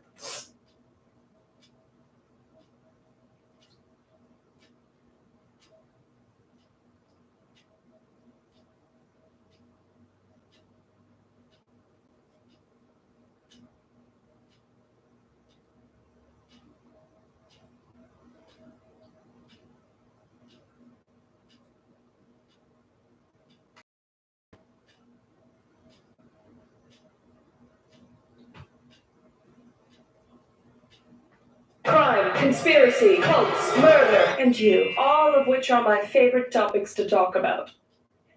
Let's start off with you look absolutely fabulous today, all snuggled up, or maybe you're not, but get snuggled up, because we're going to talk about some not so snuggly topics. We're talking about cults today. I wanted you guys to tell me whether you wanted serial killers or cults. We all said cults, which I was excited about because I feel like a lot of people focus a lot on serial killers for these deep dives, and I'm excited to dive into this cult because I don't think it's talked about enough. I was getting to the Jim Jones road, which I might do in the future, and I was thinking maybe it was overdone. So we're gonna do the Children of God, and it sounds nice, but it's not. The main cult leader in charge, David Berg, is the biggest POS you have ever heard of in your life, and I'm excited to deep dive into this. I'm very interested in how cult leaders come to be and how they get these people to follow them and everything. So let's unbuckle our seatbelts, go Mach 5 down the highway, slam on the brakes, and peek down through this windshield together.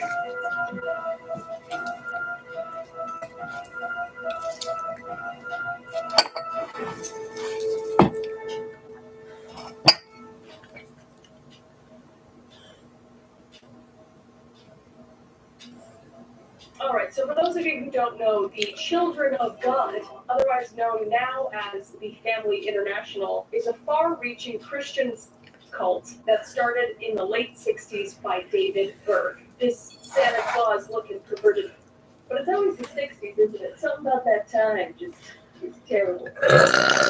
Some trippy hippies, Elvis Presley, the invention of the handheld calculator, and international criminals cult. That's the not so good one, but that's what we're going to talk about today. Now you may ask, why, Chris? Why are we diving into this particular cult? And it's because over the years, this cult has become involved in a plethora of sex scandals involving, but not limited to, religious prostitution, child abuse, and pedophilia. But they have now reformed, whatever that means, and are known to be somewhat of a reformed Christian church now. But I'm not going to take their word for it. But that's not what we're going to talk about today. We're going to be diving deep into the very beginnings of this cult and its leader, David Berg, and all the scandal and abuse and crimes that lie with it. So David Berg was born on February 18, 1919 in Oakland, California. But during his early years, he lived in Florida. So we're already starting off on a bad note, okay? He was born in a place where people signed contracts to El Diablo, and then he was raised in Florida, where it's Florida. Yeah. Anyway, he was the youngest of 3 children, born to Virginia Brandt, his mother, and Hjalmar Berg, he's Swedish, can you believe it, his father. And to really understand David Berg, I need to tell you about his POS parents, Hjalmar and Virginia. Let's start with his mother. So David's mother, Virginia Brandt, was a radio evangelist and a traveling preacher during the Pentecostal revival, which was a time big on fire and brimstone. And for those of you who don't know what that means, it's a term used to represent God's wrath in Christian tradition. Along with speaking in tongues and laying on hands, etc., what most people would consider old-time religion practices. And David's mother got hooked into religion from an event that happened when she was a teenager, where she got whipped off a horse and buggy and broke her back. And then she was bedridden for 5 whole years. But then one day, the heavens opened up, and she rose from the bed like the exorcist. And she was just miraculously able to walk from then on. And from then on, she was known as the Miracle Woman, telling her tale of divine healing, something of which other cult leaders such as Jim Jones used to preach and claim as well. So from that tale on, she would grow up and become the first female evangelist preacher in America, and would go on to host a radio show called Meditation Moments.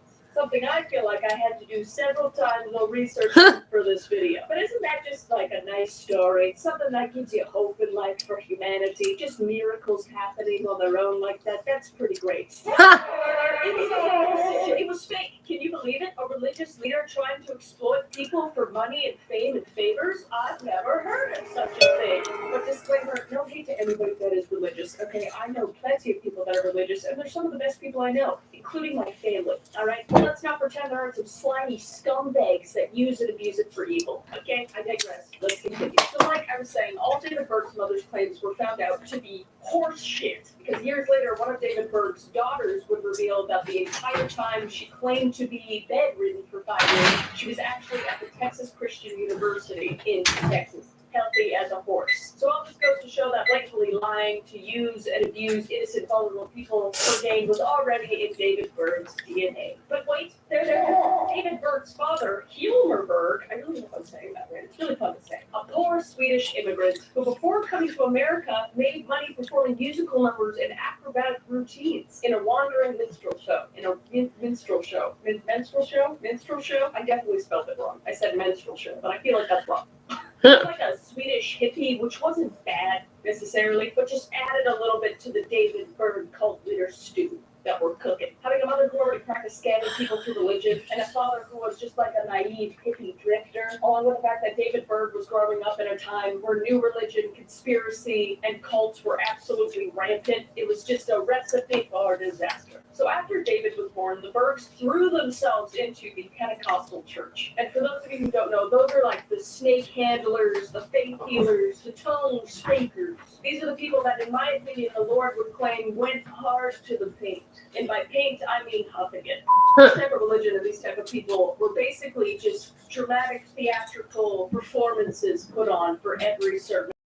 It's pretty fun, you know, if you're not hurting anybody. I don't know. But for those of you who don't know, the only way I can describe it is what looks and sounds like a bunch of severely intoxicated adults in a reptile terrarium who think they have superhuman powers. So pretty baller. So David's parents became a big part of the church, whether they were preaching or in charge or music directing, etc. This church period of time, within a year, it went from a dozen members to filling up an auditorium of over 4,500 members. And this is when David claims to remember less about the church and more about his mother scolding him about touching himself constantly. This guy was horny from the start. And I'm talking, he's like 5 right now, by the way, like 5. And I know like kids do that, but he was like doing it, you know what I mean? Which is strange. Anyway, one night, Virginia, his mother, caught him touching himself and then gathered the entire family into one room and she grabbed a bowl and a knife. Do you see where this is going? I didn't. And then proceeded to tell David, Hey, if you do that again, I'm gonna take this bowl, put it under you, and then chop it off in front of the entire family, okay? but I thought my mom was scary when she called family meetings, man. Can you imagine your mom just calling it like, Sweetie, you gotta come downstairs for a family meeting. We need to talk about how you stuck out last night. and you don't know whether you're going to go downstairs and get grounded or get your legs lobbed off by your entire family? What a great parenting tip. Virginia's solid. Virginia should write a book, in my opinion. She's dead now, though, so thank God. But alas, stop touching himself, which we know because I'm making this video. Looking back on this time, he said, quote unquote, "It just felt too good to quit." How horny do you have to be to risk getting your cut off in front of your entire family? Like, it's crazy to me, dude. Anyway, this is clearly the obvious beginning of the cult leader picture being painted. He would also claim that his Mexican babysitter, Maria, used to, quote unquote, suck me to sleep before my nap every afternoon. What? This is unconfirmed. This is his claim, but I hope to God it's not true. But I think it might be because he did use it as an excuse in the future to children in an act of calming them down, and he would get other members of his cult to do the same to their children to calm them down as well. How about just giving them a shot of whiskey like all our moms did? You know, it's just mine. Oh. I know I'm like speaking very, you know, in a funny way, and as I think this person is the fucking scum of the earth, and I hope that he's just burning in hell right now. So I just want you to know this entire time I have all the sympathy for these victims, and I fucking hate David Berg. Let's just make that very clear. But on a more serious note, his daughter even spoke about these acts as an adult, like plain as day, saying her father, David Berg, used to put her to sleep by giving her a front rub-in, which is just heartbreaking, you know. And it's even more sad because everybody that talks in these interviews that I watched that were a part of this and that were okay with it or grew up in the cult just thought it was completely normal and they didn't really know that they were getting taken advantage of. So it's just so fucking sad, man. Well, And I they hope know. all the They people just are that told that they're participated not. in this are just burning, you know? So anyway, Like, so it all really feeling started with his someone's family and then eventually wronging you. branched out into the cult, but we will get to that. So obviously David's obsession was started at a very young age and was only amplified by the fact that David's mother chastised him for having any sexual thoughts at all or committing any self-inflicted sexual acts on himself. Because he was caught again later in life when he was a teenager and didn't get his cut off, unfortunately. That would have solved a lot of problems looking back right now. We wouldn't be making a video. I wish she would have held up to her threat, but alas, she did not. Instead, she made Hilmerberg, his father, come in mid-stroke, and she made David finish in front of her and his father. So, a family that sits together stays together. Don't pause that. That's gross. I'm kidding. But what the... But you can slowly start to see that the punishments that his mother inflicted on him slowly became David's fetishes later on in life. Because you know that old saying, if you tell someone not to touch wet paint, they're gonna get in front of their family. But anyway, this rebellious behavior towards sex and punishments just somewhat normalized the breaking down of any sexual barriers that were in place at all, if any, at all, with his family, and just basically taught him that any sexual activity was A-okay with the fam jam. I'll go myself. Literally, these boundaries would be dropped, allegedly, based on a letter later in life that David Berg wrote about his mother, recounting a night him and his mother got stuck in a cold, cold house on a cold, cold winter night, in which she was naked and spooned him from behind, and he regretted deeply that he did not make sweet, sweet love to his mother. And I would like to believe that his mother had no intention of doing that, but I'm going to safely assume she might have. I don't really know. Either way, this is just catapulting him into the weird mindset of, I need to have sexual intercourse with my family. Shortly after that incident, it was World War II, and David Berg was doing anything not to become part of the army. And his way out of this was to become an ordained minister and conscientious objector in 1941, and married his first wife, Jane Miller, and had 2 little children, Deborah and Aaron. And this was when David was appointed to be a minister in a rundown church in Arizona, but was soon accused of inappropriate sexual acts and run out of town. You'll see this is a pattern. It happens a lot. After he was run out of town, he took him and his family and started to work under a faith healer named Orville Jaggers. What a fun name. I like that name, but it also kind of sounds like a slur, but it's not. But alas, it did not work out. So I wonder why. Maybe it's because he tried to have sex with somebody that didn't want him to. I don't know how I turned into Jerry Seinfeld. And after Jagger, he moved to working under an evangelist named Fred Jordan, who had founded the American Soul Clinic, which was also a missionary training school. Here, David would spend 15 years working under him, but would eventually, of course, have a fallout for probably having sex with somebody he wasn't supposed to.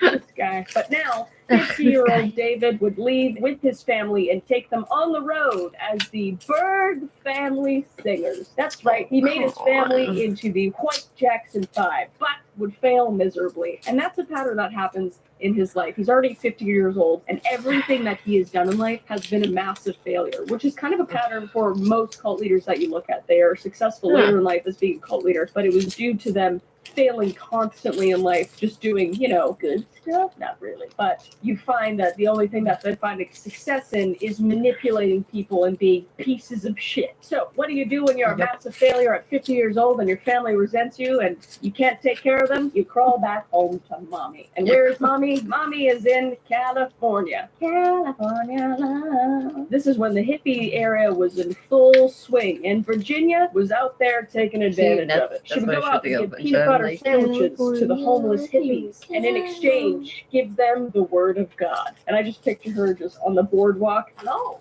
would you like a peanut butter sandwich? No.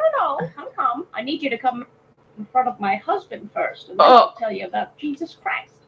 Remember that? Remember what she did to her kid? I do. So it was around this time that David and his family joined Virginia in California. And David would change the name of his family singing group to the Berg Family Singers to the Teens for Christ. Much better, much better. I would never see the Berg Family Singers, but the Teens for Christ, you get your sweet holy water.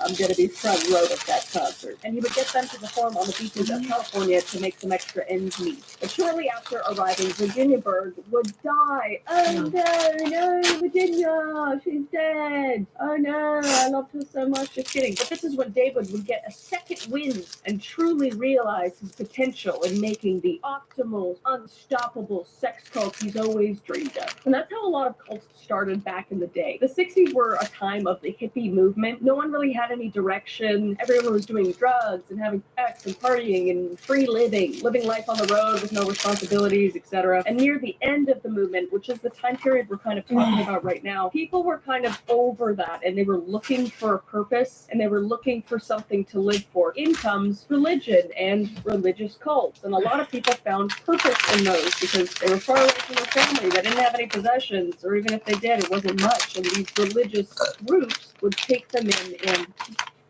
brainwash them. So these semi-intelligent, manipulative, sex-crazed, power-hungry assholes like Charles Manson, Jim Jones, L. Ron Hubbard, and David Berg saw the potential of this perfect feeding ground, essentially. And I'd like to think that I was smart enough not to be a part of one of these groups, but I am such a people pleaser, and I love sex and drugs. I'm kidding. So the not named yet group, the Children of God, would start out in a small coffee shop that also doubled as a Pentecostal youth ministry in Huntington Beach, California, which was essentially the perfect place for David Berg to come in and just start leading and manipulating, because he's already had 50 years of practice being a minister, not that well, but he has had practice in leading people. So this was just kind of the perfect breeding ground for him. And he would do exactly that. And he would use his child singing group to bring people in. They would sing on the beach, and people that would vibe with them or whatever they thought needed help would offer them free food and beverages at the coffee shop. And they would come into the coffee shop and get the free food and beverages, and they'd talk to them a little bit, and then they just like shove in their pitch. I always think, like, how dumb are these people that join cults and everything? But at that time, like, these people had nothing, you know? They're all starving and stuff. And if people are offering free food, man, I probably would have gone in too, you know? Who hasn't wandered into a room they're not supposed to be in and saw a snack table with a sign that said, "Help yourself," and then later realized it was an AA meeting and your dad was there? Just me? All right.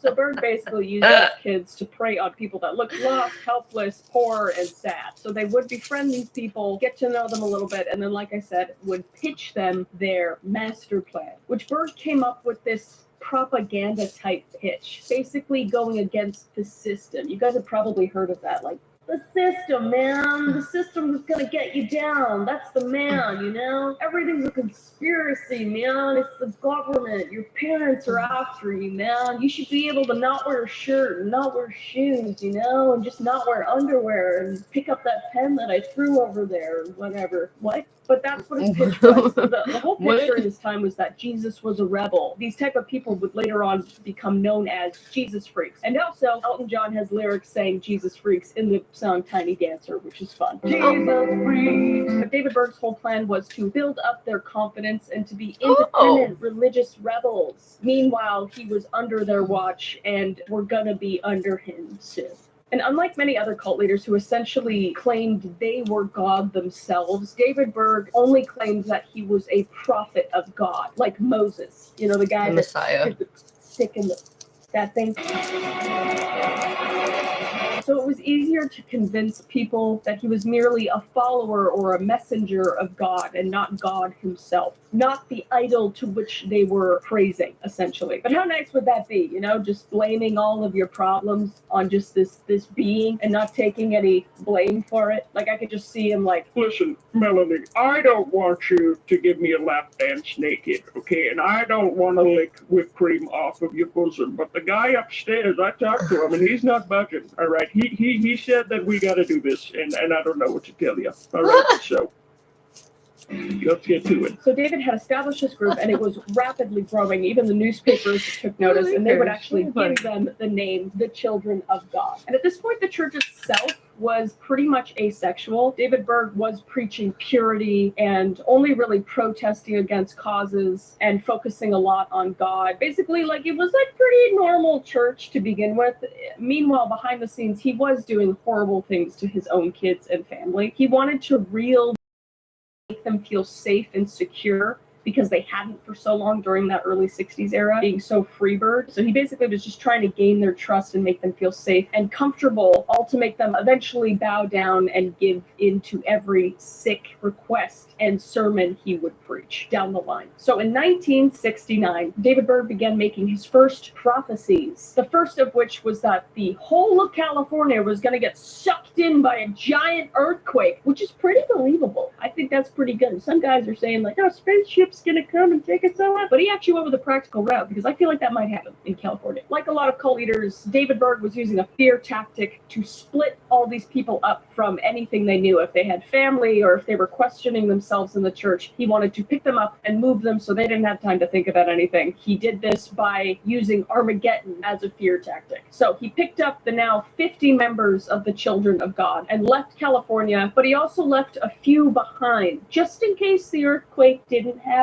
And can you imagine being the people that left behind? Like, he's just like, all right, everybody, get out, the earthquake's coming, and you guys, you stay here just in case it doesn't. Probably will, but it might not, so you just stay here. We're gonna go. You got this, Caroline. You got it. There you go. All right, bye. But he did this as a master plan to start spreading this cult around the world. He would do this. He would go to different places, drop off people, and go to another place, repopulate, drop off people, and it would become a worldwide cult, but we'll get to that. So Berg went to Arizona with around 50 people, and it was here that he formed his 12 groups that were modeled after the 12 tribes of Israel, and the Children of God began. And thus began the recruitment of hot women, basically. David Berg's whole strategy was to get attractive women, for the most part, and go out and fish for new recruits. And this would be called flirty fishing. We'll get into that a little bit later in the video, but it worked pretty damn well. And the irony is that his wife, the flirty fishers, and she would later pick up an attractive woman named Karen Zerby, who's a piece of shit bitch. We'll talk about her later. But anyway, Karen would end up being David Berg's new wife.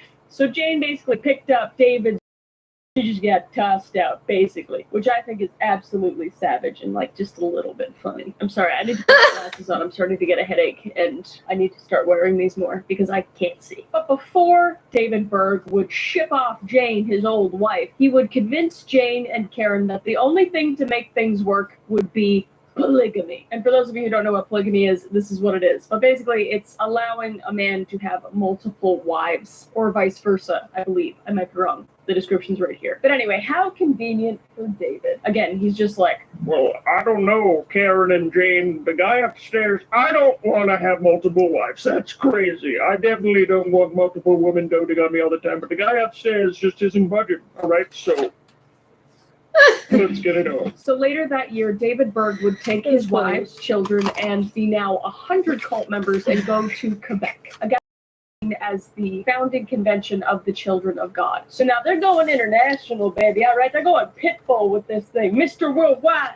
Sorry. But yeah, this is when they start to take the Children of God international. And this is also when David would declare himself as Moses, calling himself Moses David. And that would later be shortened to the name Mo. Just so fucking dumb. And this is when he began to convince his cult members even more that Armageddon was happening. And the only way to survive this Armageddon was to be a part of the cult. And he would preach that there were only 144,000 spots in heaven. And the only way to get those spots to go to heaven was to be part of the cult. But there's a little kicker. If there ended up being more than 144,000 members at some point, he said, don't worry. If you're part of the cult and 144,000 positions are taken, you can pray an innocent person out of heaven and if you're in the cult. So basically this guy's like, all right, there's a roller coaster to heaven, the park's about to shut down, and you're almost at the gate, but the guy closes it right away, and he says, no, sorry, we're full. But David's like, if you're in the cult, you could say, get one of those motherfuckers out of the roller coaster, and one of them just gets ejected into oblivion, and then the guy with the gate's just like,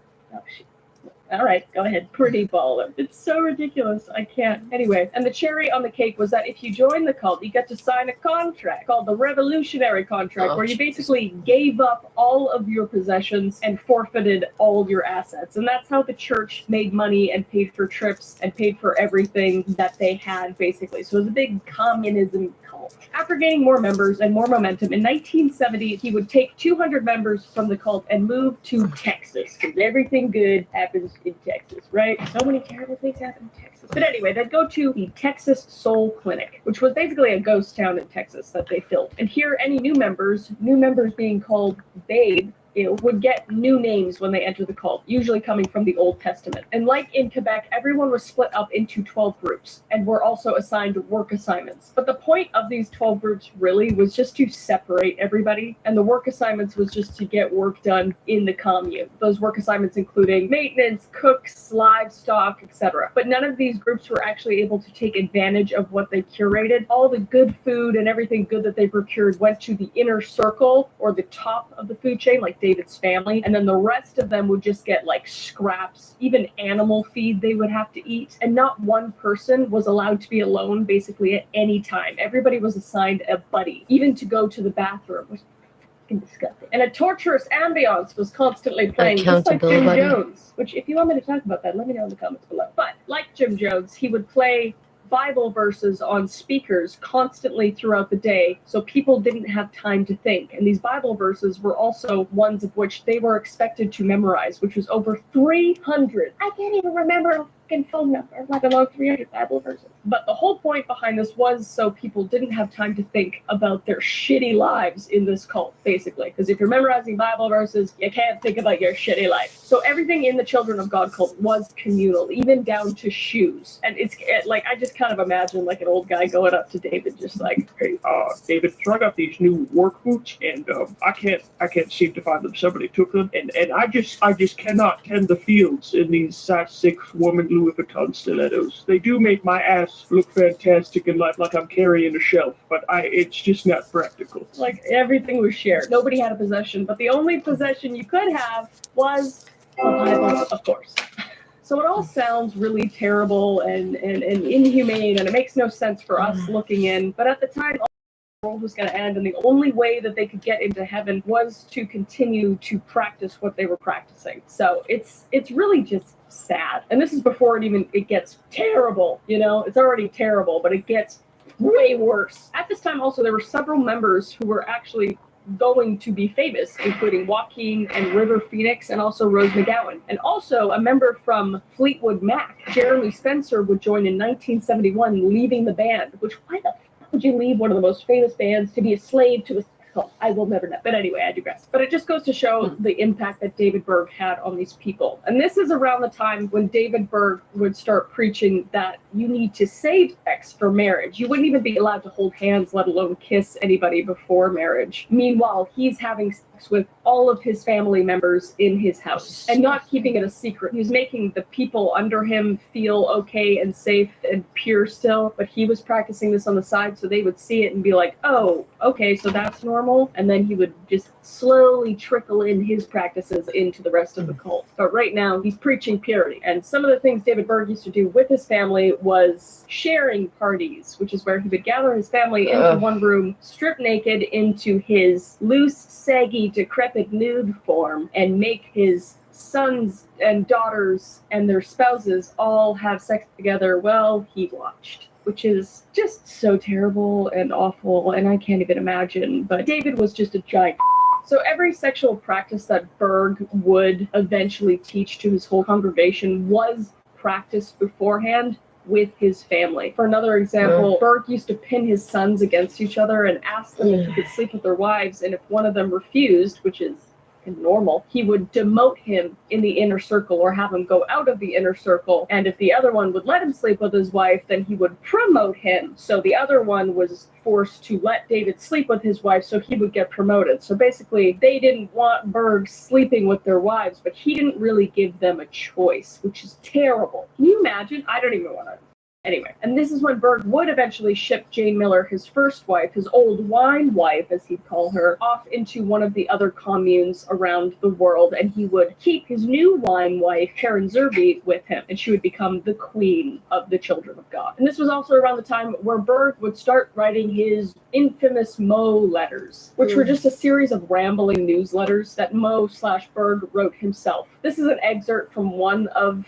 the letters that he wrote, and he would just send them out to the entire cult for them to read. One of them said, If you take a look at the Bible's history, you will make the shocking discovery that most of God's greats had oodles of wives, women, mistresses, and harlots, and what have you. So they're fun. It eventually started to become comic books too. He started to draw. We'll put up some of them here. So polygamy was only the first step in the Children of God becoming a full-on cult. But while this was going on, there was another group forming that were determined to put an end to the Children of God. And they called themselves Free Our Children from the Children of God.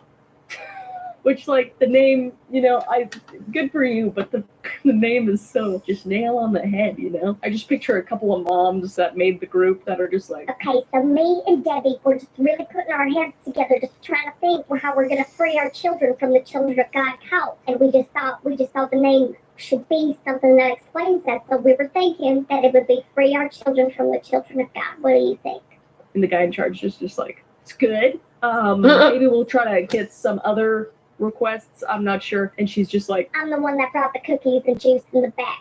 And he's just like, all right, free our children from the Children of God it is. And this is also when Ted Patrick, a.k.a. Black Lightning, one of them, came into the picture as well. Now, Ted was a deprogrammer. Basically, he would kidnap people from cults and deprogram them, sometimes making them even worse in the process. But the whole point of it was to take them from the cult, deprogram them, and give them back to their families. Was it illegal? Yes. But was it baller? A little bit. So he would go around trying to kidnap members of the Children of God and deprogram them as best he could. But eventually Black Lightning, unfortunately, would be put in jail for kidnapping, unfortunately. But I say, give him a Nobel Peace Prize or like a Grammy or something. I know it was illegal, but he meant well. And also Black Lightning, what a name, that's awesome. So Berg would continue to write these Mo letters, and in 1972 would convince his followers these letters were basically now the voice of God, that he was writing through him. And it would become the only way he would communicate with the lower circle. And the only way you could really see David Berg face to face is if he wanted to have sex with you, unfortunately. So just don't see him. There was a lot of members of these cults that actually never really saw David Berg, and they were kind of fine. There wasn't anything that bad going on, but I digress. There was a lot bad going on. But anyway, in these letters, he would promote things like polygamy. So this is when he started to really ramp up the sexual innuendos and sexual preaching in these Mo letters. He would start to preach that people should be practicing polygamy, that they should be doing public wife swapping, and Mo, until these letters basically just became smut. And he would do things like use girls' periods as an indication as to when you should be allowed to sleep with them. He'd say, quote unquote, Then why did God make girls able to conceive and bear children at such a young age, if it is wrong for them to marry at such an age? God made children desirable and able to have intercourse and bear children at those ages. What? This guy's disgusting. So he's basically just preaching justification for pedophilia to his people on a regular basis and just feeling it out, basically. And the only sexual activity that he didn't preach or preached against was homosexuality and pulling out. So he's like, you can sleep with kids and leave it in, but don't you dare sleep with a consensually accepting adult of the same gender, you sick piece of shit. But lesbians, totally fine. He's totally cool with lesbians, by the way. So you can just see how incredibly just sick and perverted this guy is. It just gets worse. It gets worse. So David's Mo letters would just get more and more graphic as time continued. And they would just eventually become excerpts of how he had almost like descriptions or instructions on how to have sex, like David Berg, the prophet Moses. He also talked about his preferences in women and girls and how he would like them trimmed and bathed beforehand, and it's just gross. So naturally, he would have a lot of followers be like, this is not what I signed up for. And to any of those people that were against anything that he was doing, he just purged them. He just said, get out, We're having fun here and you're lame. Get out. Now, eventually, David would become sick and old and weak because he's a sick, old, weak. Fuck. Sorry. And his wife, Karen Zerby, would take over writing the Mo letters. And in one of them, she would write that, quote unquote, When a member of the family is kissing or having intercourse, they were required to imagine Jesus having sex with them. so she was in the upper and lower circle if having intercourse was to imagine Jesus. And if you didn't, you're going against what they believe in. I don't even understand how you would regulate that. Like, what is she just going up to houses and just busting down the door while people are sleeping together? And she's like, Hey, are you thinking about Jesus Christ? and they're just like, Jesus Christ. And she's just like, it's so weird. It's so weird. And to help their followers out, Karen would give them phrases to say during copulation, such as, but not limited to, I want you inside of me and give me your seeds. I want to woo you, Jesus, and to be wooed by you. I'm getting really horny for you, Jesus. Jesus Christ. There are so many more, dozens even. If you would like to read them, you can look them up on the internet. I'm not gonna say anymore because I already feel physically ill from saying that. But yeah, if you want to look up the Mo letters, it's the Mo letters under Cool Tips for Hot Sex. I shit you not, that's what it's called. So by 1973, the Children of God had 2,400 full members and 140 colonies in 40 different countries at this point. So they are spreading like a virus. But lo and behold, tragedy would strike in 1973, and one of David's sons, Aaron, would take his own life. He would walk up to the edge of a mountain and jump off a cliff. And the reasoning for this was most likely because he was just horrified with the life he's been living. You know, he's raised by this man who's having intercourse with his wife and children, and he just couldn't take it anymore. So he took his own life. And this was a very common practice in the cult of the Children of God. A lot of people were taking their lives if they left. They just couldn't live with themselves. And not shockingly, I guess, David Berg wasn't even really affected by this. He was so transfixed in this cult. Almost immediately after this, he would begin a new recruitment process in which was called flirty fishing, and it was a tactic to get more members in because a lot of people were leaving or, you know, offing themselves because they didn't want to be there. So he was just trying to get more and more people in the cult. So flirty fishing was a form of religious prostitution based on Matthew chapter 4 verse 19. Follow me and I will make you a fisher of men. Dad got the terminology from fishing, what Jesus said in the Bible, to go out and fish for men. And so she was going to use the women to fish for the men, to bring the men to the kingdom of God through flirting. Only the flirting was more than flirting. It was actually, you know, religious prostitution. So these women would basically be hookers for Jesus. And I'm not just saying that. They actually had posters that said that. And their job was to basically go into the world and sleep with and recruit members to join the Children of God. Sometimes even getting impregnated by people. So that would force them to come in and then make new members for the Children of God as well. And David would make his followers use this technique very strategically as well. He would make them target people of wealth, especially to get money for the cult, including like oil millionaires, military officers, etc. It was also at this point when David put a requirement out to his members that they must be having sex with each other, including their own family members and including children, which is just so, it's just heartbreaking, dude. Now, David Berg, still not being satisfied enough by only having sex with his family members, would force women, teens, and children to send videos of themselves dancing nude in a series called Glorify God in the Dance. When I was still at this music unit, Berg sent out a letter called Glorify God in the Dance. And we read it, and all the women were going to do these dances for Berg's birthday. And he made a very detailed explanation of what they should do and how it's glorifying God if you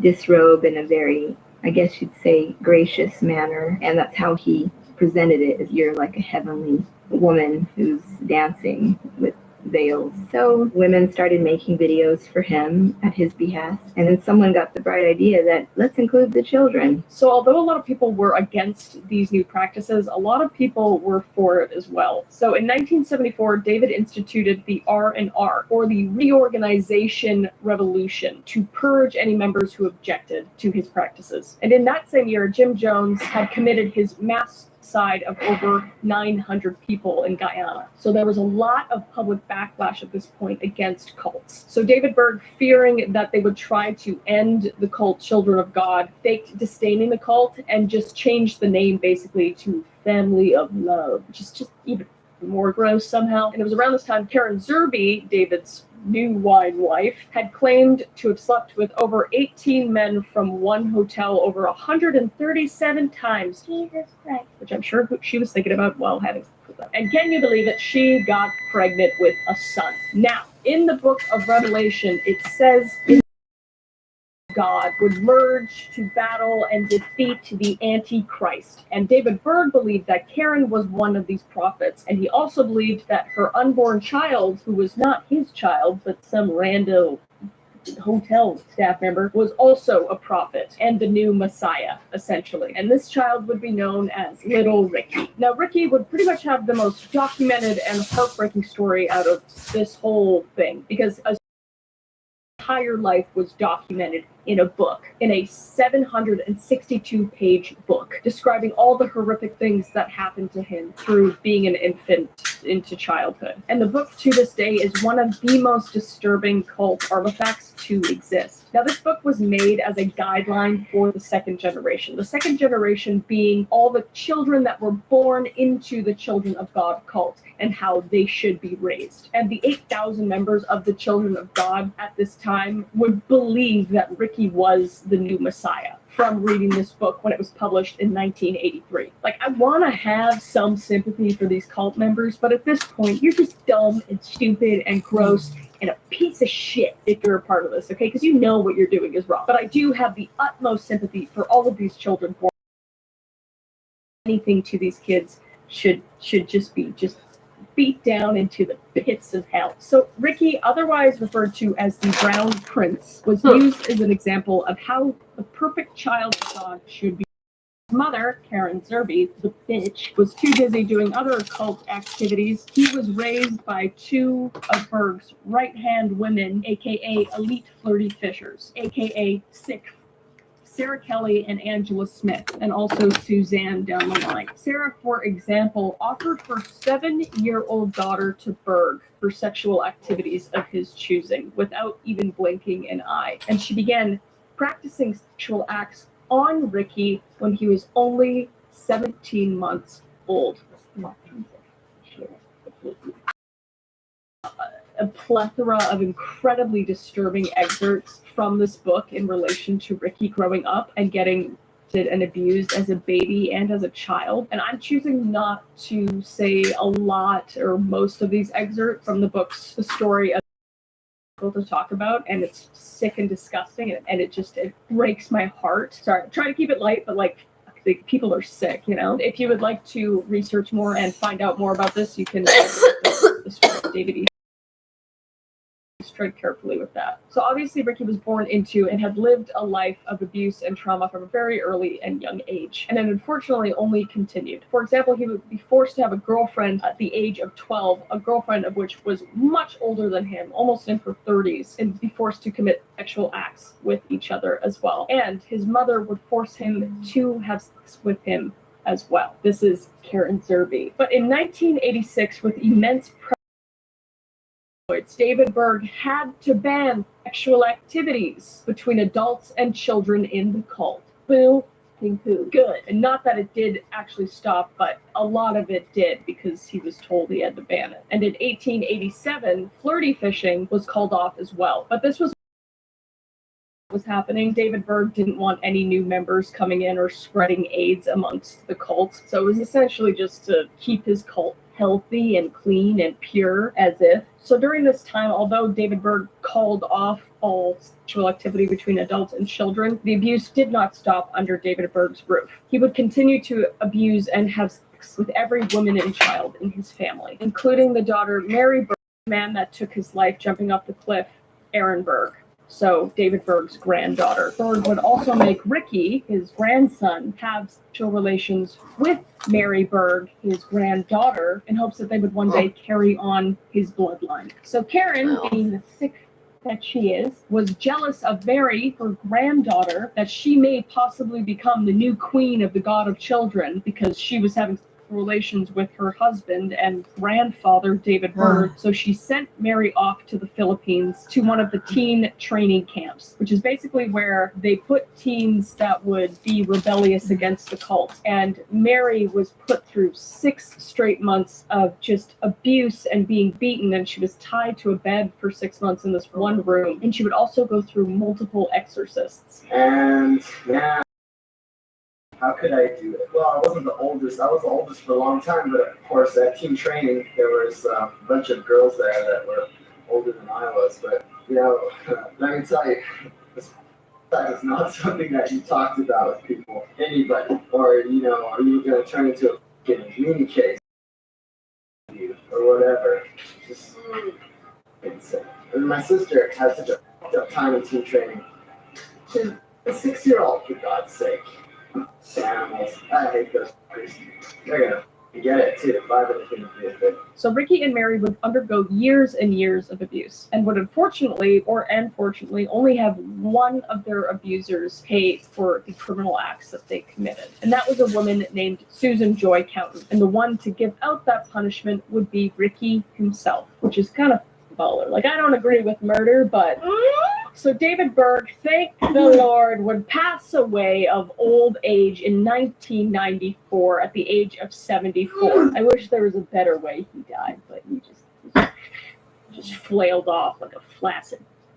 Anyway, but I pray that he is just burning in hell and Satan is torturing him himself. But anyway, this left Karen Zerby to be the leader of the Children of God. And now Ricky, being an adult, telling people of the public what happened to him as a kid and realizing that it was not remotely normal. Not that he thought it was ever normal. He always knew, even just growing up in the cult, that there was something wrong. But now getting the outside perspectives from people saying, oh, that's incredibly up, you should do something about it. Ricky rightfully left the cult. But it was extremely tough for these kids that did leave the cult, because a lot of them did. They would go out and a lot of them would end up ending their lives or becoming addicted to drugs or just not knowing how to live out in communal cult, weird shit. So like going out into the real world was just too much for a lot of them. And that did include Ricky, including the looming memories of what happened to him and the kids in the cult. And the fact that it was still happening just haunted Ricky. And Ricky, being absolutely terrified to go to any sort of authorities, realized that he needed to take things into his own hands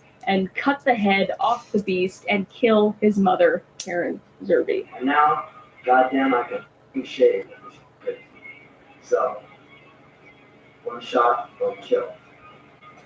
Well, hopefully.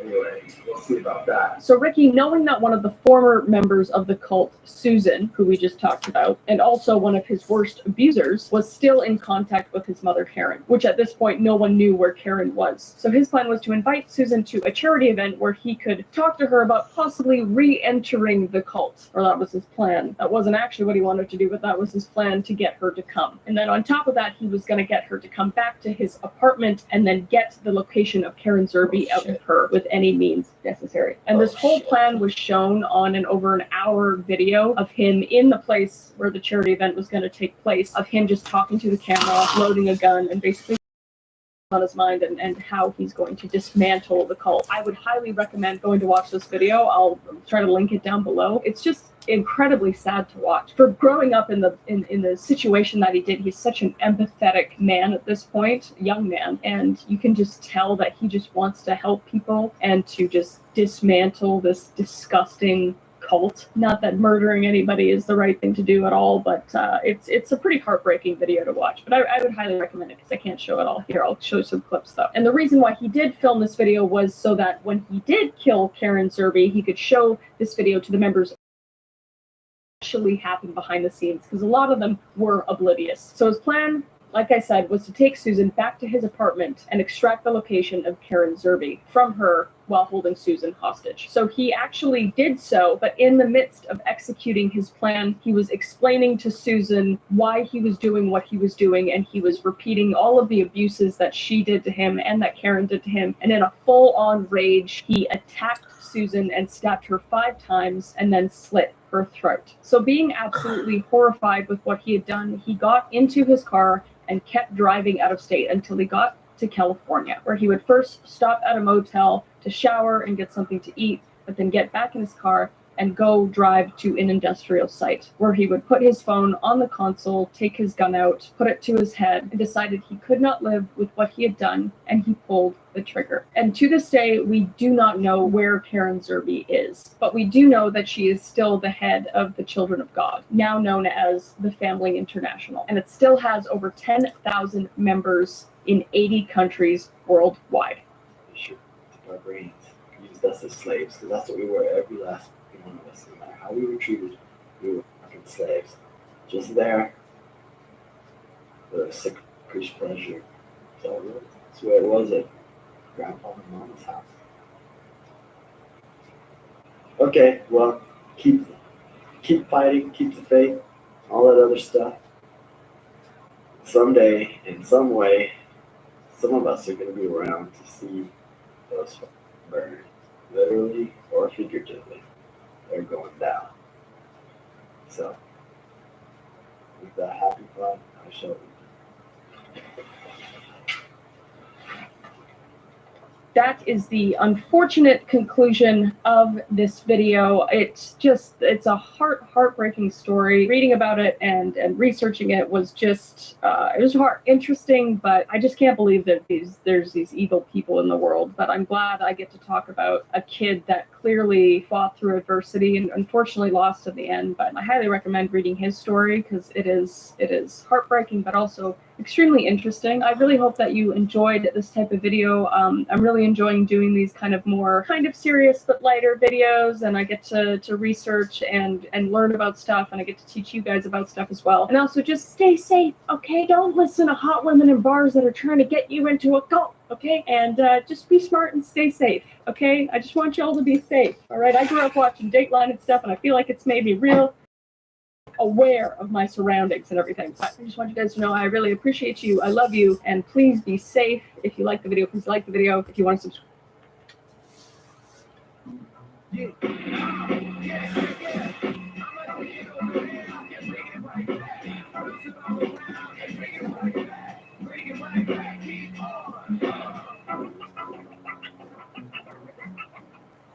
Crime, conspiracy, cold cases, and murder. Love to deep dive in, and a few of which we are going to be talking about today. And let me just address, yes, this is not my office. I am currently in Caleb's office in Texas, also hence the outfit. I feel like it was just on par with where I am, and also don't expect this kind of quality in any of my future videos, but you can bask in it today. Anyway, today we are talking about the Ant Hill Kids. And no, it is not a small farm town metal cover band made up of hormonal teenagers that hate their stepdads, like I originally thought when I heard the name. It is a cult, and quite literally one of the worst cults I have ever personally read about. So for those of you who don't know, here is a quick spiel of what we're going to be getting into today. And y'all, Ant Hill Kids were a cult led by Roch Thériault, a maniacal French-Canadian cult leader active from the late 90s to the early 80s. He led his cult with a blend of paganism, Old Ritual Testament, theology, and mysticism, then eventually evolved into a sadistic, disturbing, doomsday backyard party that also served a side of makeshift operation and bodily mutilation. So let's unbuckle our seatbelts, go Mach 5 down the highway, slam on the brakes, and deep dive through this windshield into this cult together.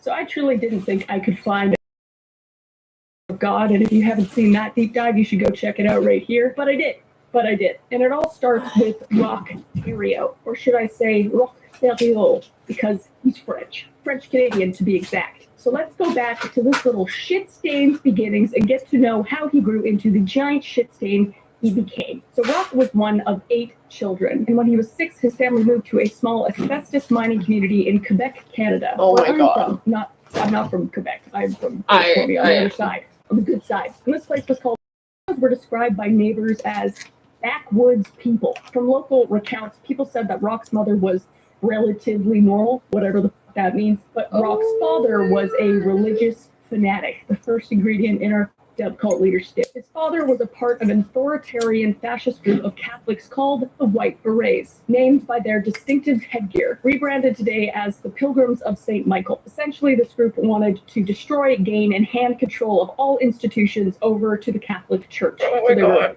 Based in Catholicism. So Rock's father would force his children to go around the neighborhood and essentially knock on all the doors and beg for money to put towards the White Berets and their cause. So people would be opening their doors and be met with little Quebecois children's faces screaming, s'il vous plaît, don't mon père est fou. And for those of you who don't know, that means, please give me your money, my father is crazy. But our little shit-stained Rock didn't actually like going door to door begging for money, believe it or not. He would consider them humiliations of the highest order, and this would instill a deep hate for the Catholic Church within him that would never go away, as we will see. But from a young age, Rock was taught pain. When Rock was a child with his siblings, he would sit on the dinner table and play a game called Bone. That sounds terrifying. This game consisted of everybody sitting around the table and proceeding to kick each other's shins until they drew blood with either hard boots or steel toe boots. And then the first person to say ouch or stop or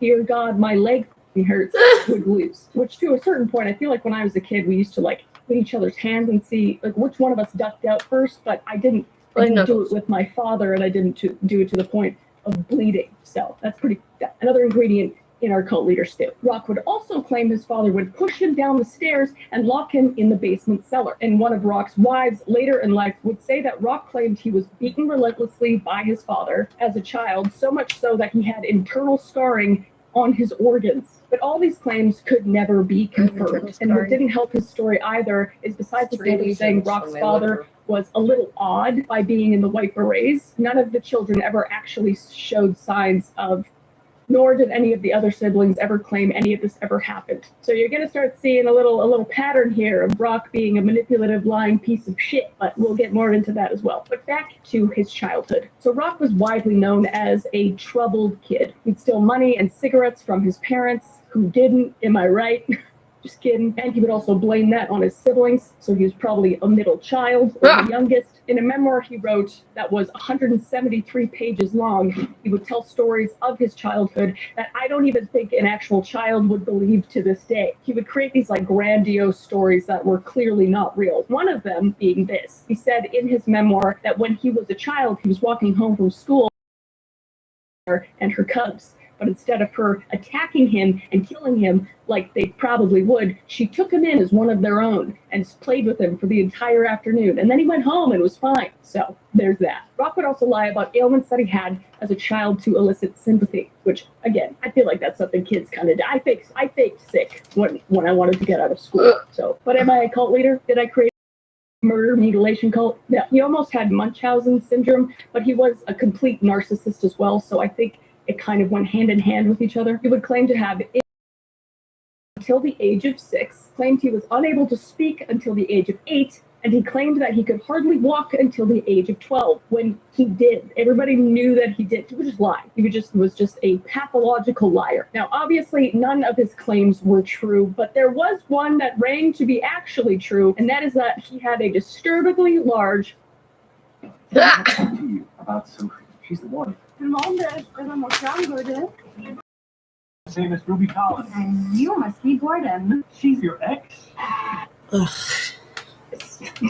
I don't, it was in the book. It was in the book, so I felt like it was important to know. I don't know that that's real. I've not seen a picture, but I'm just going off the literature. So Rock would move into his teenage years, and naturally, at the age of 14, he would come to the conclusion that he was too smart for school and would drop out, which actually he was one of the top students. He had a very high IQ, which helped him in later years tricking people into being in his cult, as we will learn. So he would work shoveling snow, mowing lawns, and hanging out at bars, as you do when you're 14. Am I right?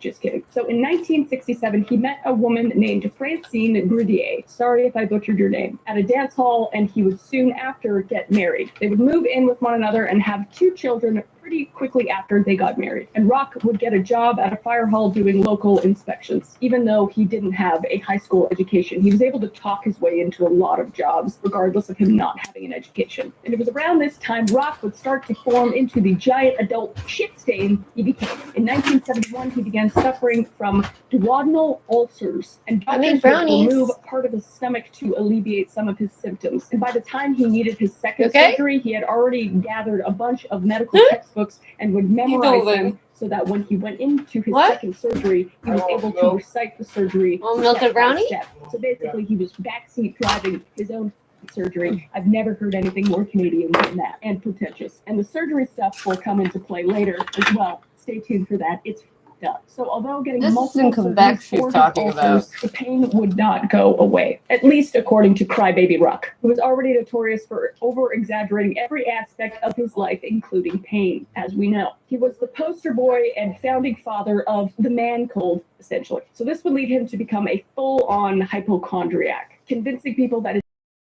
of plastic, and his death was always right around the corner. I wish. This would also lead him to become extremely erratic because his little tummy hurt that somehow gave him license to do whatever he wanted, whenever he wanted, without regard for anyone else. But most noteworthy, this would cause him to have a completely different outlook on sex specifically. For example, at the beginning of Rock's and Francine's marriage, he would make her dress very conservatively. He'd make her wear very long dresses and cover up at home. But after the surgeries, he would demand her to wear miniskirts, crop tops, and very explicit clothing, and he would not talk to her about anything other than sex. So just your typical male, basically. Just kidding. He would even go as far as to ask his in-laws if he could open a nudist colony at their farm, and they would obviously reject his proposal, but I can't even imagine going up to Caleb's parents after meeting them for the first time and just pitching that. So Rock is now becoming a full-blown narcissistic piece of shit. And what's the best job for a narcissistic piece of shit? A politician. So he would get into his local council, but not surprisingly be voted out very shortly after, because all the ideas he would bring to the table were extremely grandiose and would literally bankrupt the city if they did any of them. So Rock, still wanting a position of power, would try his hand at working as a Freemason in the Aromas Club. Now, the Aromas Club was a Catholic organization, which, remember, Rock hates Catholics, given his past with his father. So he used this to his advantage. He would gain their trust and gain control over the initiation ceremonies, which ushered in a lot of new members. See where this is going? Yeah, that's where it's going. And in time, Rock would change the rituals to reflect his own hatred for the Catholic Church. Naturally, most of the members of the club would think he's batshit crazy and wouldn't follow him. Rock would then drop out of the club and replace the painkillers for drinking instead, which is awesome.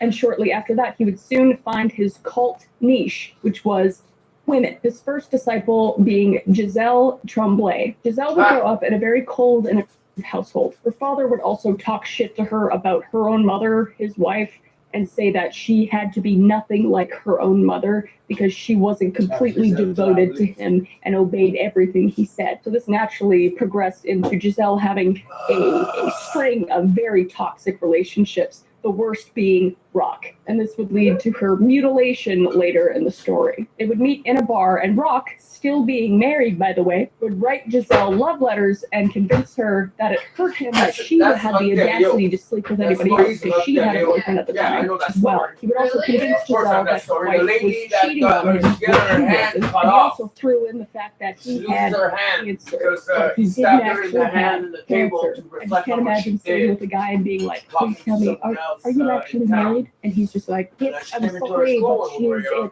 total bitch. And she's just like, and he's like, and I have cancer?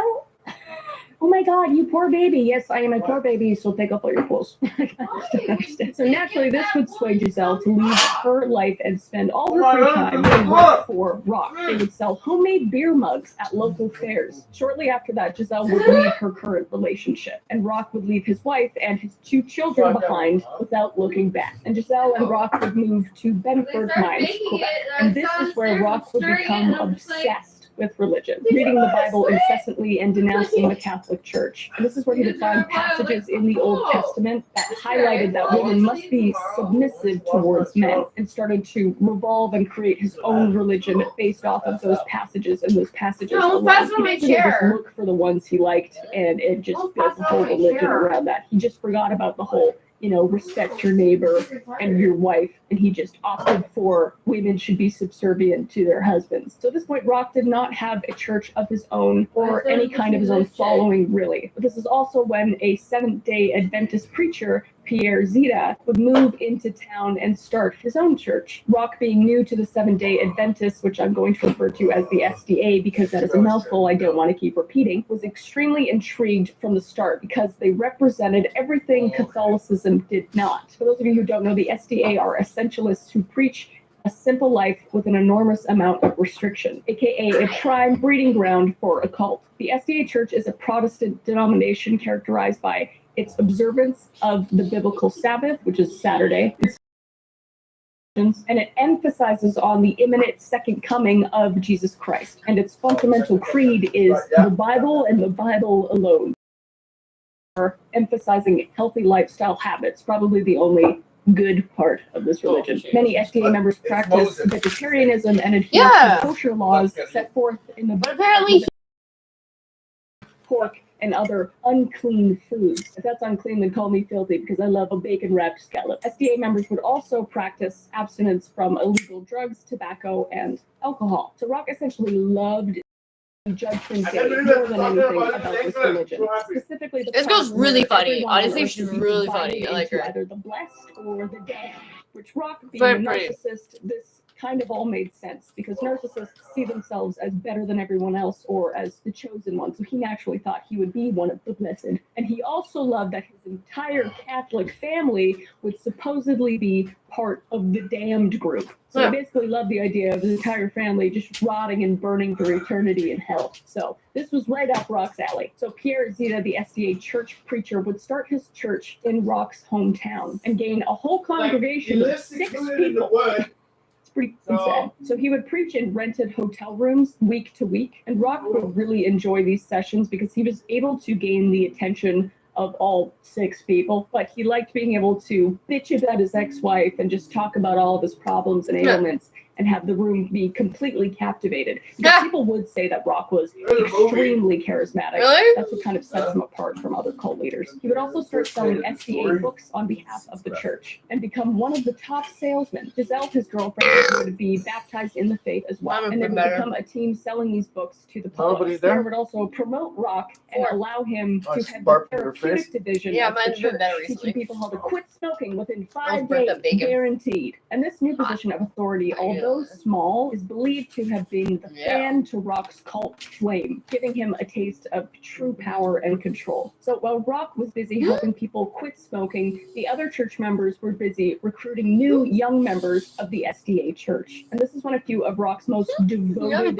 disciples would join the church, all of which came from abusive homes, which is usually pretty on par for people that join Daily cults. It's Spin. usually people that are very lost and don't have direction in their life, so they need that older figure to show them the way. One of those members being Solange Boyard. Solange was raised by an alcoholic father who would often physically and verbally abuse her. Later on, she would become one of Rock's most devoted followers, and later on that would lead to her brutal death, which we will get into later in the video. So Rock would soon be in charge of the new recruits. Great. 4 teenage to early 20-year-olds, teaching them how to be proper SDA members, preaching eating right, freeing themselves from hate, and letting God into their daily lives. While that all sounds not that bad, he would also convince them to drop out of society completely, which is step 1 in any cult leader, basically. They love to separate you from your families and loved ones so you can't think for yourself. So unfortunately, all 4 of these kids would drop everything in their lives and move in with Rock and Giselle in their apartment. They themselves would claim that Rock was extremely entertaining morning and night. But I'm like, where the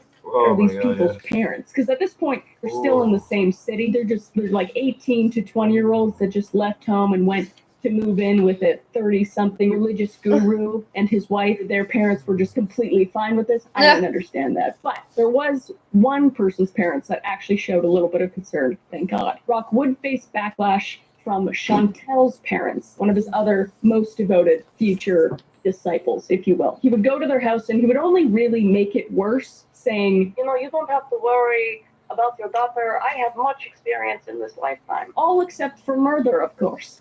That is a terrible French accent. I'm sorry, I butchered that. But yeah, he basically said, I've done everything in life except for murder. And then he laughed. So they just assumed that he'd probably murder at some point, which he did, and we'll get to that. But Chantel would leave anyway against her parents' wishes and join Rock and Giselle in their apartment as well. Rock would also do this thing where if anybody asked him a question he didn't know how to answer, he would just start chanting really loud. They'd be like, Rock, do you intend on sleeping with my underage daughter? And he'd just be like, no. I'm going to take that. I'm going to write that down. I like that a lot. Shortly after the original 4 joined, 2 more would join as well. Maurice Lambert, sorry if I said your name wrong, and Josie Palaye. I don't know. So in 2 months, Rock had built a following of 6 women and 2 men who all lived with Rock and Giselle in their apartment, like I said. And this is where things would start to go downhill or uphill, whichever one sucks more. First thing to get weird was the introduction of massage parties. And Giselle wasn't totally on board with this. Giselle being Rock's girlfriend. No, I'm kidding. And on top of the fact that there was 8 other people living in her small apartment, I imagine the fridge was empty at all times. And also because 6 other women living in her apartment, she was watching fall in love with Romans. So Giselle being hesitant about the whole ordeal would lead Rock to pull out his manipulative deck of cult cards and choose the guilt trip ace of spades, saying that if she truly loved him and God, she would open up her heart and let these strangers sleep in her home. So Giselle inevitably would agree, and Rock would continue collecting followers like Pokemon. Now, most of these followers were in their late teens to early 20s, like I said, and Rock was only in his mid-30s at this point. So most of these kids were looking to go back to school after the summer, because it was during the summer that he recruited all of them. So once fall came around, they were planning on going back. But Rock absolutely being intoxicated. But I mean, when the kid was of age, was becoming like a 16-year-old, something like that, he was becoming one of the women. So by the summer of 1978, Rock had gathered a healthy amount of followers. Since they were planning on leaving and going back to school, like I said, Rock leaned into the beliefs of the SDA, and he instilled in them previously, and said that the second coming of Christ was coming really soon, great. and school was pointless. Ma seule solution était de partir vivre sous la pluie. Ouais. Je me demande parfois, y aurait-il une autre voie? Afin d'ouvrir de nouvelles voies pour les jeunes sans-abri, la Fondation Home Depot Canada s'engage à verser 125 millions de dollars d'ici 2030. Oh, I wish my parents believed that when I was a kid. I hated school. So naturally, the kids would relent and stay with Rock. Now, you have to understand that Rock, although he does share some similar qualities to many cult leaders, he was not off-putting at all, or creepy or awkward in any means, such as cult leaders like Marshall Applewhite or Jim Jones. Rock was said to be extremely charismatic and charming by most people, even people outside of the cult. So he essentially could talk his way into or out of anything, as we will see. So Rock would continue to teach at the Stop Smoking clinics, where he would use to double as a recruitment center for his new followers. So at this time, the cult still revolved around healthy and spiritual living, with a hint of inevitable doomsday around the corner, but some of the followers' families were growing more and more concerned about Rock, naturally. So what does a cult leader do when people are starting to grow suspicious of them and their intentions? They get the hell out of Dodge. In this case, he would take the first step, I'd say step 3. He'd take the third step into true culthood and move himself and his following to a little town called Ste. Marie, Quebec, where no one in his following had any familial connections, so he could really separate them and isolate them from anything that they knew previously, and would completely depend on him. And this is where he would open So that the the children into Healthy that Living world clinic only under know the that umbrella of as the a reality, SDA Church. right? And Rock would slowly turn this entire operation into an overt cult. And step 4 or 5, I don't know how many steps we're at. Step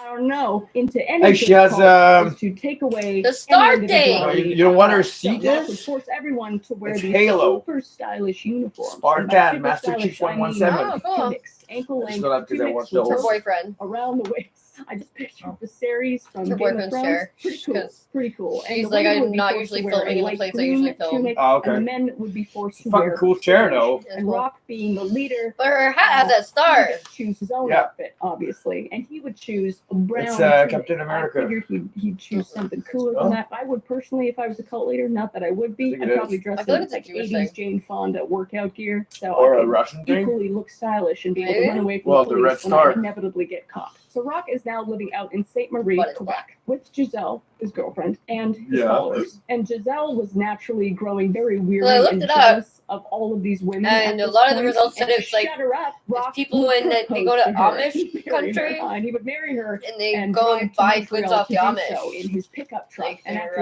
they did get produce, married, he would and drive they- back they to Sainte Marie have, and he like, would throw house Giselle in the back of the decor truck bed that kind was of things, open in and January they buy in it Canada. Okay. And like then the he would even sit like in down the the street, a cab couple with the Solange and Chantel, Yeah, who just was in the about corner. his followers, and flirt and probably get a little freaky up there. So for their honeymoon, It looks a he lot was like literally freezing her Maurice. ass The off in face back you of saw on the truck left bed, and looks he a was lot like in the Maurice, I front tell seat. you. So eventually the other When I had all KKK my leaders beard, would grow and I jealous had a of hat, Rock's I pull thought I on was, his followers, and they would of the church, hoping Called me that like his that, followers would go to them. But it actually did the complete opposite. It showed that the church would just drop you at the drop of a hat if you did anything that they didn't like. So his followers grew even more devoted to Rock. Really, it could Rock be would a begin symbol of that molding you're a his following swinger. together by Oh. marrying Was the each of them biggest, off to each other, even if they weren't the remotely conspiracy attracted to each theory. Well, other, we didn't gotta like each swing. other. He would force them to get I married. want to ask Swingers. Matthew At this if point, the he'll cult sell still me didn't his white revolve swing around completely like it would in the in future. the front. In fact, Because Giselle I liked said the that purple and Rock green only one. had with I her helped him paint to it. shut her up, basically, and Giselle That's what would I say, sound for the quote whole summer, unquote, but it tips "Having over with Rock if you is like swing too having far. with a fridge." And this guy was big, by the way. He was a big, hulking man. Oh my God. Rather than laying there, Yeah. So some condiments on his arms. I don't know. So by 1978, Giselle would fall pregnant with Rock's child, but she would also fall completely out of love with Rock and grow tired of him flirting with other women in her own home constantly, which is fair. And this is where the first act of violence would That was occur your chair, in this lady. cult. Rock, obviously not agreeing with Giselle's decisions Want me to to put leave, the- would punch his I can draw pregnant that number wife on your in the chair. face until she was blue, and I then lock agree. her in a room for over 2 days without food and water. So at this point, the cult was at a Like, well, I'll draw crossroads. the number The on church your was chair. no longer It's the supplying same them with chair. for food Nothing products special or about literature it. to That's sell, green. and debt collectors were knocking make at your Rock's chair door green. constantly. So Rock did what Rock does best, and he hit town with his followers, Okay. and Giselle coming along with them. So It's at this called material point, he paint. had 12 women, 6 men, and 2 I actually children. have Because if you some. have a problem, just run away from it. Votre snob. Donnez-lui des gâteries de temptation. Oh wow. This is not a real picture. So at this point, Rock would really start spreading paranoia of the second coming, because step 8, I don't know, in cult tactics is to instill fear in everyone from leaving. So he would start instilling fear of the second coming of Christ and convince his followers that, this was the best course of Canadian action streamer to chick. leave, that is. He would That say the sounds, day of Jesus Easter coming eggs. back was going to be July 6th, and the day of reckoning would be February 17th of the following year. So he gave himself I have some no time to idea. think of some other What if he bullshit shows to us, tell him, which he would, which we'll get to. walk And he would through, convince them that he Easter was eggs. God's personal emissary. And since he was, and they were completely tied to him, they would make it into heaven. As long as they Really, stayed in the because, cult, they would everybody make it was into heaven. If Easter they eggs left, and the they'd be zombie, I burning wasn't- down in hell with Satan. And he would convince them as Hell? well that they must return Mercus? to nature, so that when Jesus Christ did come back and he would do his 1,000-year reign, he would have a place to hang. Because apparently Jesus Christ likes to hang out in the woods, which is awesome. He would also convince them that the world was full of quote-unquote satanic child who's out to drink your blood, which true. If anyone Well, with the outside the dogs, church you was want to to say go? otherwise, they themselves would be satanic child.